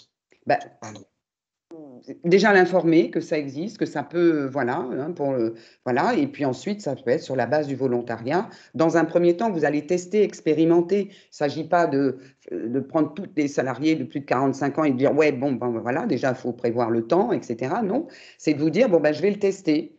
voilà, je vais le tester, je vais leur dire que pour ceux qui ont envie, il peut y avoir cet entretien-là. Comme vous pouvez vous dire, à l'occasion de l'entretien professionnel, bien, les salariés qui ont plus de 45 ans, je vais compléter mon support avec peut-être des questions qui sont dans ce support qui a été élaboré par un OPCA, à l'époque c'était Opcalia, hein, donc qui est quand même, voilà, et vous dire, voilà, je vais le tester et puis voir si ça prend, si ça fonctionne et comment je pourrais l'étendre à l'ensemble des personnes concernées. Alors, il y a Madame Pétricien qui voudrait apporter une précision, peut-être justement sur l'entretien Okay. mi-carrière pour les métiers à usure professionnelle. Madame Pétricien, vous êtes là? Elle n'entend Vous plus. m'entendez? Vous Oui, m'entendez? Oui. Voilà, super. Bonjour à tous. Oui, en fait, par rapport à cet entretien de seconde partie de carrière, alors en fait, il faut savoir qu'il y a eu un décret de juillet 2022 qui impose à chaque établissement d'afficher et en tout cas de faire savoir à tous ses agents, quel que soit le mode opérationnel utilisé, une offre de service de l'accompagnement de l'évolution professionnelle des agents publics, notamment. Et donc, cette offre, elle part de la simple information de base d'un agent pour passer au projet de mobilité, au bilan de parcours professionnel, au bilan de carrière et aussi à la restructuration de services. Alors, ce qui fait que, pour répondre à Sandrine, si cette offre est affichée, on n'aura pas besoin d'aller chercher les agents parce qu'ils viendront d'eux-mêmes en fonction de leurs besoins. Mais il s'agit de communiquer aussi auprès des agents et voilà. Et j'aurais peut-être quelques petites aussi préconisations, mais peut-être tout à l'heure par rapport à ce que vous avez apporté, Madame Balmy, pour un peu compléter de manière opérationnelle. Ok. Alors, il nous reste une demi-heure. Hein. Oui. On va parler de la qualité de vie et des conditions de travail. Hein. Je crois que là, c'est aussi un bon outil qui permet voilà, bon, on va passer sur ça. Hein. Voilà, qu'est-ce que c'est que la qualité de vie et conditions de travail? Donc, pour la fonction publique, la prévention, c'est structuré à partir de l'accord national santé et sécurité au travail dans la fonction publique du 20 novembre 2009. Vous voyez déjà, ça date, avec l'application dans le secteur public de la plupart des dispositions du Code du travail en matière de qualité de vie et conditions de travail. Après la mise en œuvre progressive des premières politiques de prévention, la fonction publique s'est intéressée au RPS, avec un accord important sur le sujet au 22 novembre 2013, point de départ, de nombreux diagnostics dans les établissements publics. C'est vrai que, alors c'était novembre 2013 pour vous, dans le privé c'était juin 2013, et il s'avère que, effectivement, nous avons été sollicités pour mettre en place des diagnostics. Bon, mais le diagnostic, il débouche sur des actions concrètes. Et puis, voilà, donc en fait, c'est ça aussi, c'est de voir que le diagnostic n'est qu'une étape de la démarche. Et qu'est-ce qu'on fait après de ce diagnostic? Une concertation sur la QVT à partir de 2015, mais un projet d'accord QVT qui n'a pas été approuvé. 2 grands domaines d'action ont cependant été identifiés. L'amélioration à l'organisation collective du travail en s'appuyant sur l'expertise des agents et notamment de l'encadrement. Donc, il s'agissait de démarches participatives, de mise en place d'espaces d'expression des agents, d'analyse anticipée de l'impact des changements, formation et soutien aux managers, notamment le manager de proximité. L'amélioration de l'articulation entre vie privée et vie professionnelle. Donc là, on était plus principalement axé sur la gestion du temps et le développement du télétravail. Et c'est vrai que on parle aujourd'hui de QVCT. Volontairement, dans le titre, j'ai mis QVCT, mais en 2013, il s'agissait de QVT, qualité de vie au travail. Et depuis 2020, donc le 9 décembre 2020, eh bien, les partenaires sociaux sont venus à intégrer une prévention renforcée en matière de santé et sécurité au travail, donc dans un nouvel accord national interprofessionnel pour justement mettre l'accent sur la prévention, notamment de la santé au travail, parce qu'il y a eu beaucoup de dérives avec la QVT, c'était une thématique, enfin un terme tellement large que bon, bah, ça a donné lieu à je sais, une journée de massage, voilà, du yoga, une journée team building pour l'ensemble de l'équipe. Mais en quoi cette journée de massage ou de team building ou cette plante verte qui a été mise dans les locaux, même si elle est jolie, elle fait du bien, le vert c'est joli, en quoi est-ce que ça permettait d'améliorer les conditions de travail des salariés? Voilà, donc ben, c'est là que les partenaires sociaux, par rapport effectivement à cette définition un peu large, hein, QVT, qualité de vie, voilà, on m'a parlé aussi de bonheur au travail, donc de bien-être, de bonheur. Le bonheur, est-ce que votre employeur doit faire le bonheur de ses salariés? Voilà, si tant est que le bonheur est une notion assez subjective, me semble-t-il. Enfin bon, donc voilà, voilà, tout cela a amené à se poser la question d'intégrer les conditions de travail, les conditions de réalisation du travail dans la QVT, ce qui a permis de remettre ce C et de parler de conditions et de conditions de travail. On peut passer à la suivante, donc encore dans la fonction publique, les actions qui ont découlé, ça a été des outils, des méthodes par la direction, la DGAFP et sur la QVT ou des sujets proches, d'accord. Le guide sur la conduite du changement et le management aussi en 2019 avec la NAT. Le soutien au développement du télétravail suite au décret de 2016, donc bien avant la crise sanitaire. Donc, je pense que les entreprises publiques, c'était déjà, certaines en tout cas avaient déjà développé le télétravail. Négociation aussi sur l'égalité professionnelle qui a abouti à l'accord du 30 novembre 2018, pardon. Donc, on parlait tout à l'heure, hein, l'égalité professionnelle, hommes-femmes, mais pas que. Mise en place pour la FPE de fonds d'aide aux structures publiques pour l'innovation en matière de ressources humaines. Donc, il y avait le fameux fonds pour l'innovation en RH et les conditions de travail, le FIAC, hein, le fonds pour interministériel pour l'amélioration des conditions de travail, donc qui ont permis à certaines administrations de pouvoir bénéficier d'aides financières pour mettre en place des politiques RH. Le rapport Lecoq-Coton-Verdier, hein, santé, sécurité, qualité de vie au travail dans la fonction publique, donc un devoir, une urgence, une chance, septembre 2019, qui propose d'intégrer l'obligation de prendre en compte les aspects santé, sécurité au travail et qualité de vie au travail des agents dans tous les projets de transformation concernant la fonction publique. Donc, c'est vraiment, avant d'intégrer un projet de changement, ben, il fallait effectivement intégrer ces aspects santé, sécurité au travail et qualité de vie. Et puis, Madame Lacoma en a parlé tout à l'heure, hein, bon, on parlait du premier plan santé au travail de la fonction publique pour la période 2022-2026, donc qui est encore en cours, et l'axe 3 qui est l'axe prévention. Donc, le cadre de référence de la NAT, juste 2 mots, hein, bon, je vais juste venir sur ce qui est au centre, hein, c'est que la qualité de vie au travail vise le travail, les conditions de travail et la possibilité qu'elles ouvrent ou non de faire du bon travail dans une bonne ambiance et dans le cadre de son organisation. C'est vraiment que les salariés puissent exercer leur travail et leur capacité à s'exprimer et à agir sur le contenu de celui-ci. Ça, c'est important qu'ils puissent avoir des espaces où ils peuvent faire parler du travail et pas des personnes qui occupent la fonction, mais pouvoir parler du travail. Ben voilà, les difficultés qu'ils rencontrent et les solutions qu'ils ont mises en place. Alors, pourquoi faire la QVCT? C'est aussi bien pour améliorer l'attractivité, la fidélisation, l'engagement, l'image de marque. Hein, on parle beaucoup de RSE. C'est trouver de nouvelles façons de résoudre des problèmes récurrents. Agir sur l'absentéisme, le turnover ou la démotivation que vous ressentez au sein des équipes, prévenir très en amont les RPS, accompagner les changements, croissance, fusion, restructuration, évolution hein, aussi, numérique, hein, on parle beaucoup de l'impact du numérique sur l'emploi, mettre aussi de la cohérence entre les objectifs fixés et la réalité du travail.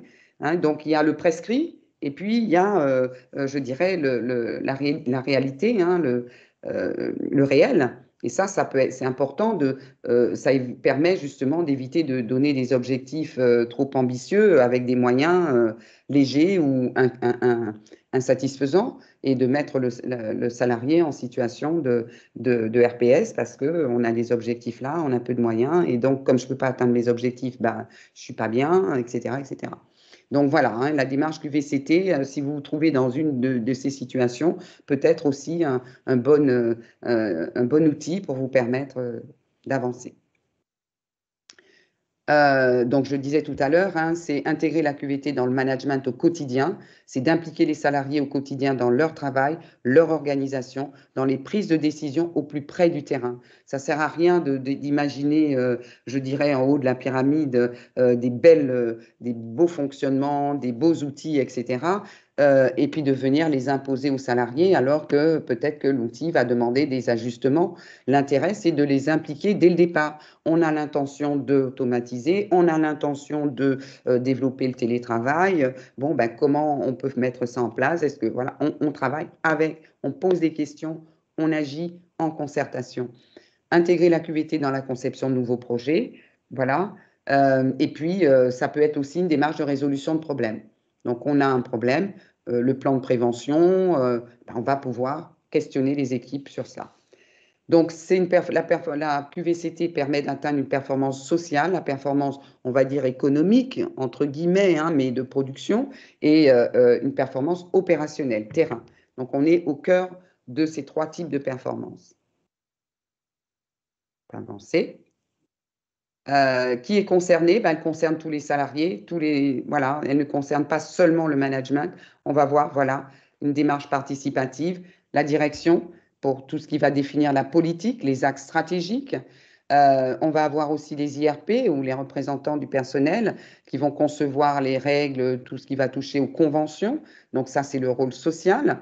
On va avoir aussi le côté technique, ce sont eux qui on va leur soumettre une problématique, ils vont concevoir les outils, les managers vont aussi participer à la conception des nouveaux modèles ou modèles organisation, et donc direction, IRP et manager vont faire partie de ce qu'on appelle le comité QVCT, donc qui va mettre en œuvre la démarche.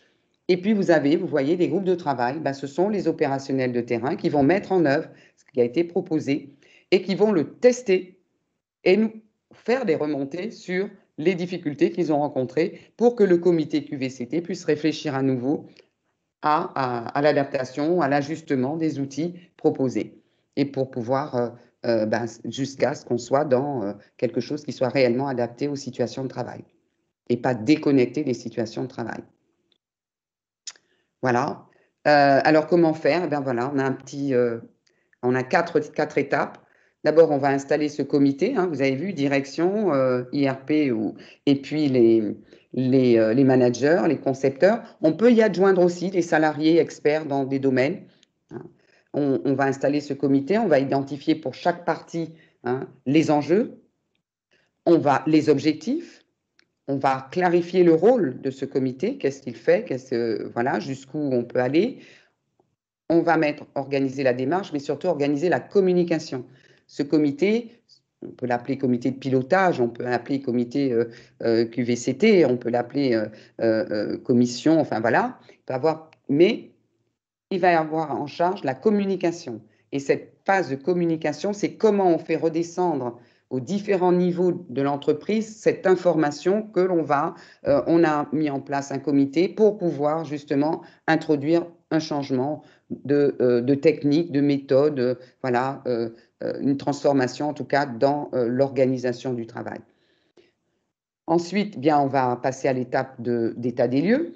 On va faire ce fameux diagnostic, on va savoir identifier ce qui va et ce qui ne va pas, ce sur quoi vont porter les améliorations, et puis identifier les axes de travail. On va les prioriser aussi, on ne peut pas s'attacher à tout changer en même temps, donc on va faire des priorités à partir d'indicateurs, des indicateurs qu'on aura conjointement définis avec le comité QVCT. Puis, on va définir, une fois qu'on a les axes prioritaires, les actions à mener, donc en lien avec ces axes prioritaires. On va les communiquer à nouveau auprès des équipes et puis on va l'expérimenter. Donc, si le changement concerne toute une structure, on va peut-être l'expérimenter au sein de la structure pour laquelle le changement est vraiment nécessaire, indispensable. Et là, on va effectivement zoomer et voir mettre en œuvre ce changement en termes d'expérimentation. Ça peut durer 2 mois, 3 mois, 4 mois, 6 mois, ça dépend de l'ampleur. Et ensuite, on fait un retour d'expérience. Donc, on va questionner les personnes qui ont mis en œuvre le projet pour savoir quelles difficultés ils ont rencontrées, à quel niveau, comment est-ce qu'ils y sont pris, parce que parfois, ils trouvent eux-mêmes des solutions qu'ils mettent en place. Comment est-ce qu'ils ont fait? Et voilà. Et ensuite, on va analyser les résultats de la démarche, ajuster et proposer une suite. Donc, ça peut être un deuxième service qui va utiliser la même méthode, etc., etc. Voilà, jusqu'à ce que toute l'entreprise soit passée par cette démarche. Je dis bien que la QVCT, ce n'est pas un projet. On ne fait pas de la QVCT un projet. On a un projet et on va avoir une démarche QVCT. Mais la QVCT n'est pas un projet. Ça accompagne un projet. C'est une démarche qui va accompagner, soutenir un projet. Et en soi, la QVCT n'est pas un projet. Alors ensuite, on va voir aussi quels sont les sujets de la QVCT, parce que c'est bien beau d'en parler, mais de quoi on parle? Donc, on va passer nous, on l'a représenté sous forme de marguerite, avec des pétales. Il y a donc 6 pétales. Voilà. Donc, on va voir qu'on a le management participatif, l'engagement. Ça demande effectivement de questionner les possibilités. Est-ce que les salariés ont des possibilités de discuter du travail? Est-ce qu'ils participent au changement? Est-ce qu'ils connaissent le projet et la stratégie de la structure? Et comment est-ce que vous régulez tout ça? Donc, importance aussi. Donc, c'est là, ce management participatif. Égalité professionnelle pour tous, on en parlait tout à l'heure. C'est comment on concilie vie privée et vie professionnelle. C'est l'équité de traitement des collaborateurs, hommes-femmes, personnes en situation de handicap, les âges aussi, en tenir compte. Le système de rémunération et avantages sociaux. Bon, peut-être moins important dans la fonction publique où tout est un peu cadré que dans le privé. La prévention des violences verbales sexistes et sexuelles, hein, tout cela va aller. Donc, cette partie égalité pro. Compétences et parcours, professionnalisation et formation, intégration des nouveaux embauchés, les entretiens individuels, les entretiens professionnels, la transmission des savoirs, est-ce qu'elle est organisée? Comment est-ce qu'on s'organise pour cela? Donc là, ça va toucher effectivement les compétences et parcours. On va avoir aussi une thématique santé au travail, sécurité et environnement des postes de travail, réalisation et diffusion du document unique d'évaluation des risques professionnels, mettre en œuvre les plans d'action qui sont définis, prendre en compte les RPS et TMS, comment est-ce qu'on les a pris en compte, l'aménagement des lieux et des postes de travail, est-ce qu'ils répondent effectivement aux critères de santé et sécurité, et la gestion des absences de longue durée, est-ce qu'on a un protocole ou des méthodes d'accord pour accueillir des personnes revenant d'une absence de longue durée. Le contenu et l'organisation du travail, donc ça va toucher à la clarté du travail, l'organigramme, les fiches de poste, les procédures et consignes et les modes opératoires, l'autonomie pour agir sur son travail, quelle marge de manœuvre le salarié a, la gestion de l'activité et des aléas, comment est-ce qu'on régule cette activité, effectivement, et les aléas, la planification et la répartition de la charge de travail, donc savoir justement, hein, quand le salarié dit « oh là là, hein, c'est pénible, j'ai une charge de travail, bon, et j'arrive pas, je m'en sors pas, etc. » Est-ce que ça rentre d'un côté, ça sort de l'autre? Est-ce que le manager, le chef d'équipe s'empare de ça pour se dire « tiens, on va travailler sur la charge de travail puisque j'ai 2-3 personnes dans mon équipe qui disent qu'elles n'arrivent pas à finir leur travail dans le temps imparti ». Et puis, tout ça est porté par les relations au travail et climat social. Vous imaginez bien que les 5 autres pétales, si les relations au travail ne sont pas, je dirais, positives, constructives, eh bien, ça va être compliqué de pouvoir poser des questions et questionner ces différentes thématiques. Donc, l'important, c'est effectivement de savoir comment se manifeste le dialogue social ou professionnel. Est-ce qu'il y a des réunions en interne? Sur quoi portent les réunions le plus souvent? Le rôle et fonctionnement des instances représentatives du personnel, est-ce qu'effectivement c'est respecté? La qualité des temps et des lieux de pause, l'ambiance de travail. Donc voilà, ça va demander de se questionner sur tout ça. Et ces thématiques vont être interrogées dans le cadre de l'étape de diagnostic QVCT pour définir les domaines sur lesquels il serait prioritaire d'agir. Donc voilà un peu toutes les thématiques. Alors bien sûr, ces thématiques sont dans un questionnaire que l'on va présenter à l'ensemble du personnel, ou si c'est à son équipe, hein, le chef d'équipe peut très bien aussi, hein, chef de service, décider qu'il mène cette petite enquête auprès de son équipe pour pouvoir améliorer voilà, la qualité de vie et conditions de travail de son équipe. Et voilà, J'ai profité pour lancer un petit sondage et savoir voilà, si les participants avaient mis en place une démarche de QVCT. Donc 29% quand même des participants ont indiqué avoir mis en place cela.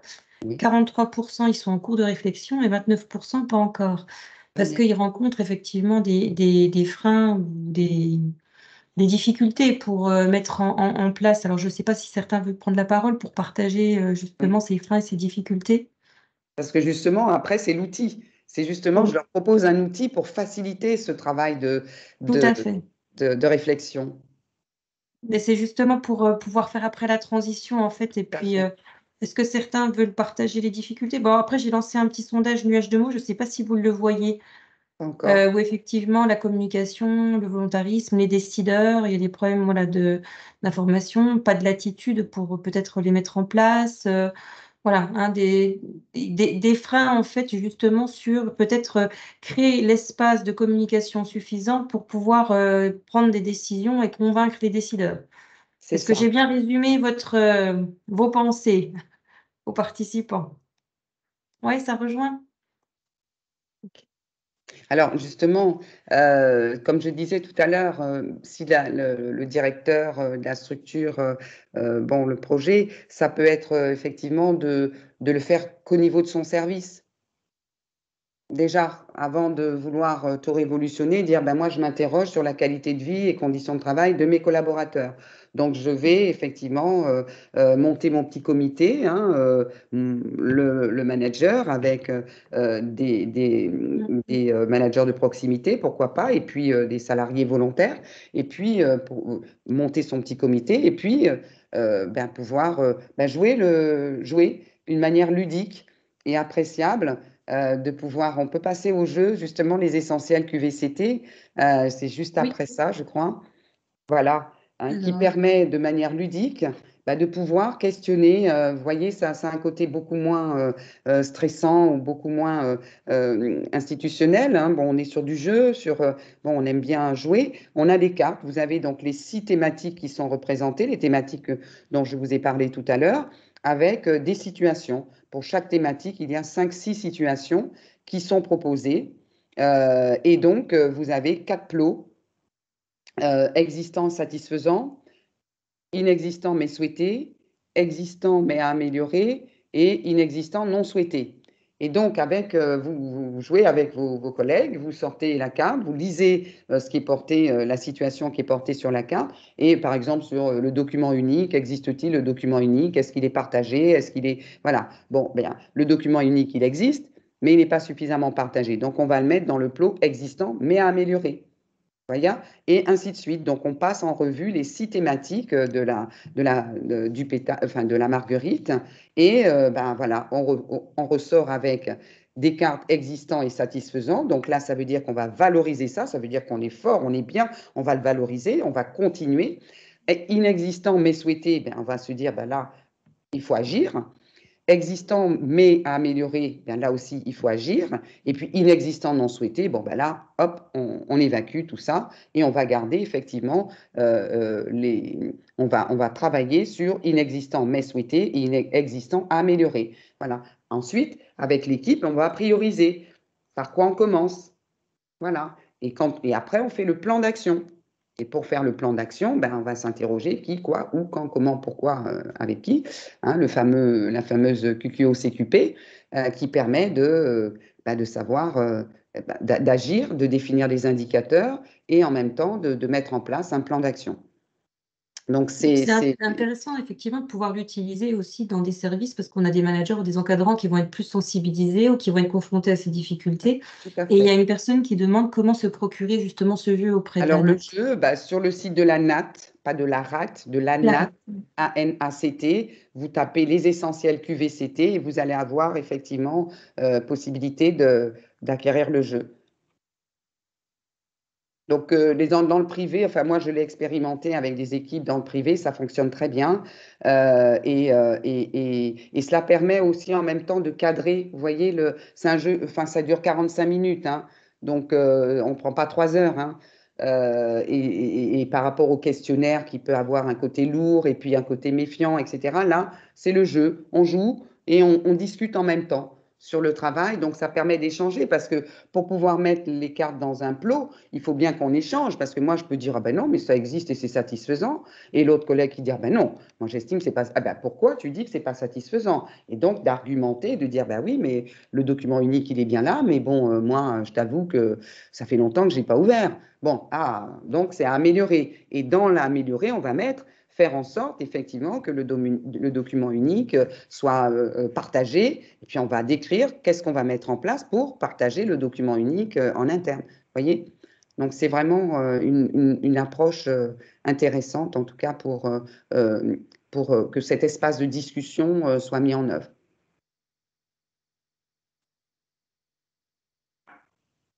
Oui, il faut que je passe la diapo, je pense. Béatrice, je crois que j'ai… Oui.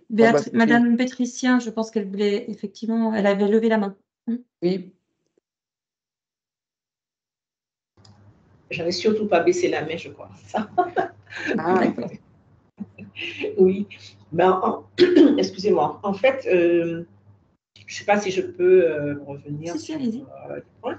En fait, je me disais que là, on a vraiment une stratégie qui est présentée et la difficulté que je vois qui existe dans les services, les administrations, c'est justement relié à la stratégie, les actions de terrain, les actions plus près du personnel et à les mettre en place. Il y a un gap à combler et je pense que les administrations, elles connaissent toute la stratégie, mais la difficulté de mettre en place des actions et comment faire, puisque aujourd'hui on dit que les équipes sont restreintes, donc elles n'ont pas, il n'y a pas la possibilité d'accompagner les agents.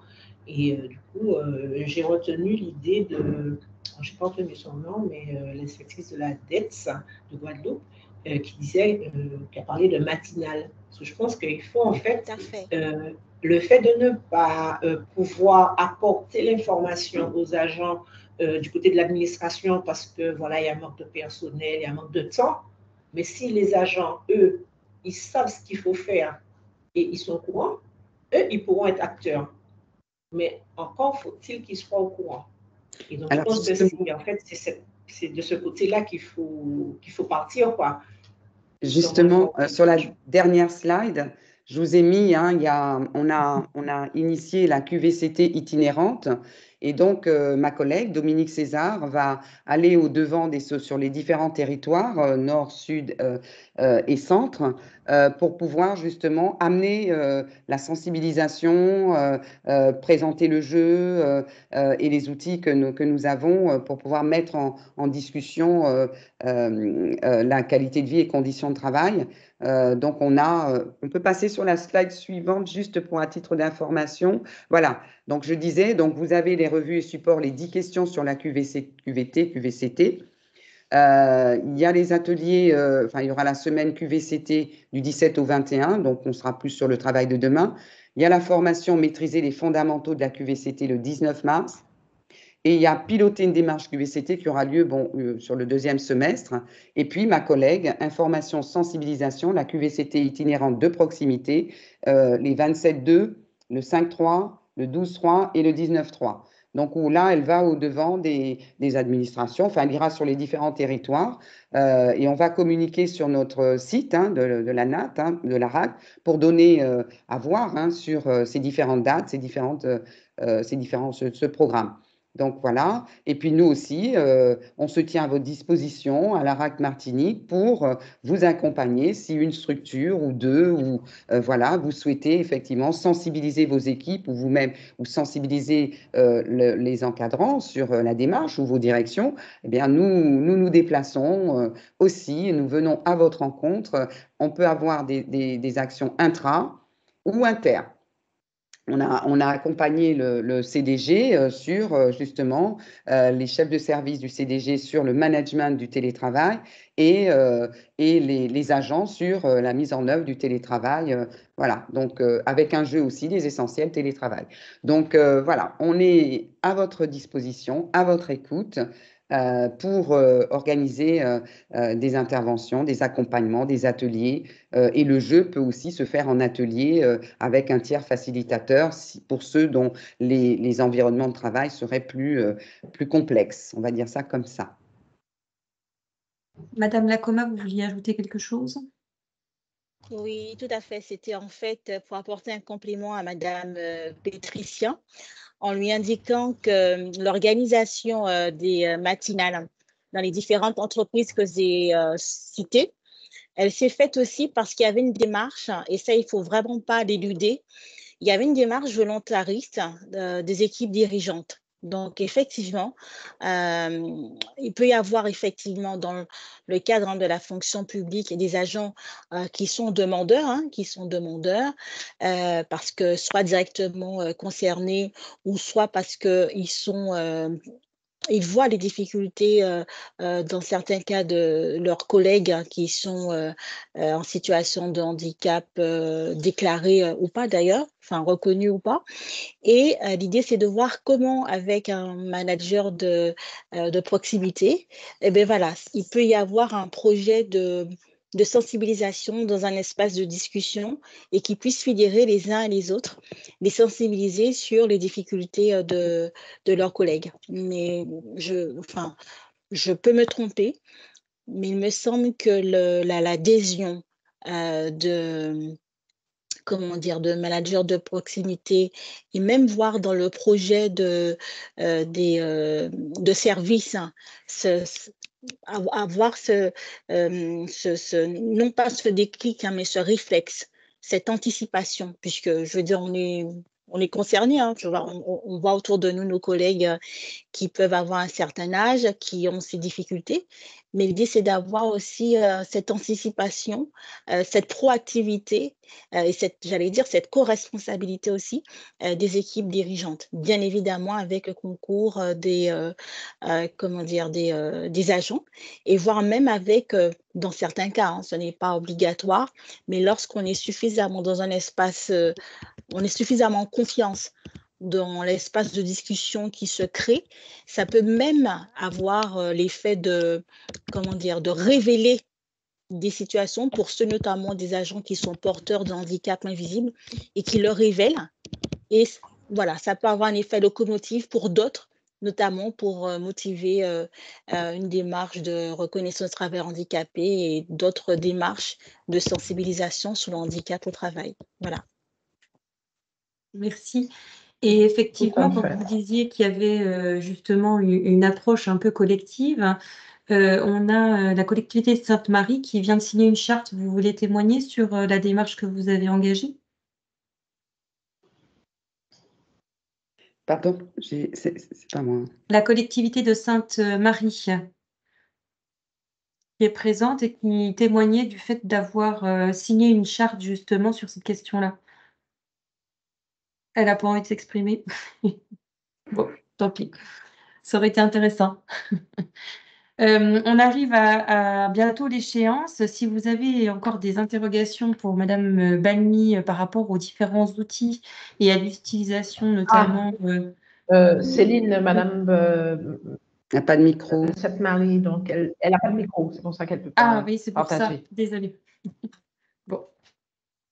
Vous pourrez nous apporter ce témoignage en parallèle, il n'y a pas de souci. Oui, puis je crois que mes coordonnées sont sur le Le document. PowerPoint, Ceux qui effectivement. veulent me contacter, Donc en je tout crois cas, par mail. oui, merci pour votre présentation. On voit bien l'intérêt effectivement d'aller anticiper les situations, hein, pour éviter d'être dans le curatif et d'être sur des situations qui sont très difficiles à accompagner sur des fins de carrière puisque la situation d'inaptitude est installée, la personne a son état de santé dégradé, parfois le moral va suivre et effectivement, on va avoir beaucoup plus de difficultés à retrouver un rebond pour une seconde carrière. Donc on voit tous les enjeux. vous nous avez présenté des outils qu'on a redécouverts, des documents uniques d'évaluation des risques, la grille Oui. d'entretien mi-parcours ou de carrière pour les métiers à usure professionnelle.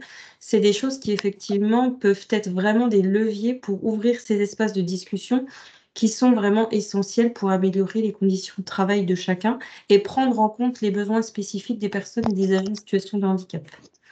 Donc, merci à vous. Et puis, je vais vous laisser clôturer, Madame Bally et puis Madame Montbrun.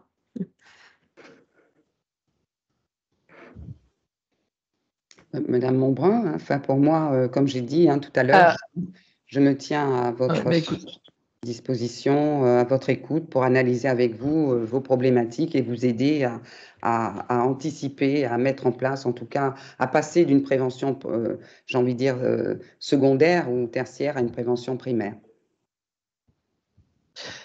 Tout à fait, mais écoutez, vraiment merci vraiment infiniment pour cette présentation qui est très, très, très riche d'enseignements et qui va, je pense, amener une dynamique au niveau de nos établissements. Et même moi, j'étais en train en vous écoutant, quand vous parliez de documents uniques, je me suis dit, mais au fait, je vais aller voir à l'instant de la réunion pour demander.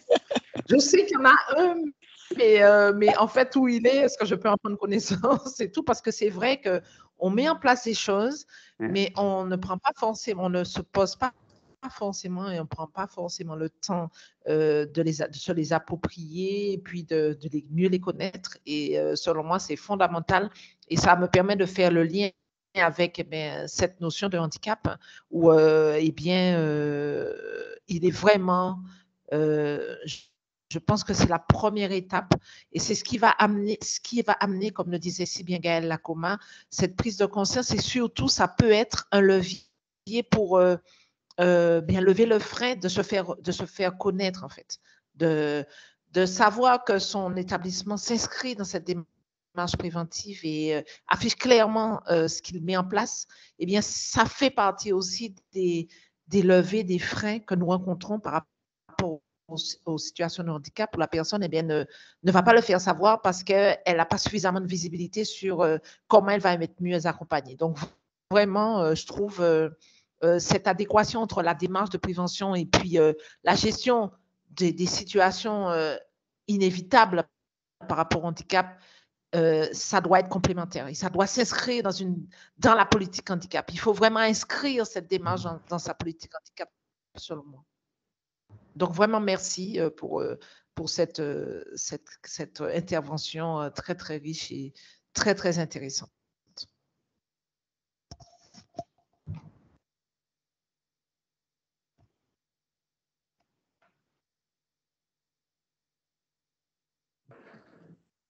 Oh, il y a une question. Ah non, c'est vous, c'est vous, Céline. Je demandais une précision parce qu'effectivement, il y a une personne qui demandait est-ce qu'il y avait des ateliers parcours santé au travail qui étaient programmés. Et je demandais voilà, auprès de quel acteur. Oui. Oui, alors il y a des ateliers effectivement parce que bon, il y a mon collègue Nicolas Rafal qui justement accompagne sur les questions de santé au travail, notamment de la prévention de la santé au travail. Donc voilà, l'intérêt c'est que comme ça, c'est de prendre contact avec nous. En fonction des problématiques, on a si c'est dialogue social, ce sera Éric Nouvel. Si c'est prévention de santé au travail, c'est Nicolas Rafal. Si c'est qualité de vie, conditions de travail, ce sera moi et j'ai une autre collègue aussi qui s'occupe de la partie sensibilisation. Donc voilà, l'intérêt, c'est de prendre contact avec nous. On analyse la situation, on voit quelle est la demande et comment on peut accompagner au mieux l'entreprise ou la structure. Et donc, cet appui est effectivement éligible également en Guadeloupe et bientôt en Guyane. C'est ça? Enfin, je ne veux pas me substituer à mes partenaires de la RACT Guadeloupe, mais je pense que voilà, ils fonctionnent sur la même dynamique et je pense notamment aux équipes de Monsieur Gob, Oui. de Madame enfin je l'appelle par son prénom France, voilà. Oui. Voilà, exactement. Et voilà, je pense qu'ils ont aussi à leur niveau des dispositifs qui permettent d'accompagner de manière collective, de sensibiliser sur cette thématique. Et voilà, franchement, je pense qu'on est tous en co-responsabilité sur ce plan. Alors, vous avez forcément les agents qui doivent être acteurs, hein, comme le rappelait Madame Balmy, mais on a aussi les représentants du personnel lors de réunions de CSA. On a les médecins de prévention. Et l'idée, c'est de voir comment, encore une fois, hein, sans être redondante, dans le cadre sinon du projet d'établissement, du projet d'administration, eh ben, on met vraiment de manière prioritaire l'enjeu de santé au travail, en tout cas de préservation de la santé au travail des agents et donc du maintien de leur intégrité, aussi bien physique que mentale. Tout à fait. Merci. Bah, sur ce, on va effectivement clôturer puisque Madame Balmy a aussi des engagements par ailleurs. Ah oui. Merci beaucoup à tous. Bonne fin de journée. Et puis, alors peut-être une chose qu'on n'avait pas précisée, mais effectivement, Madame Balmy avait un parcours sur les prospectives ou les perspectives d'emploi des seniors. Ça sera peut-être une thématique qui est avouée à perdurer aussi dans le temps.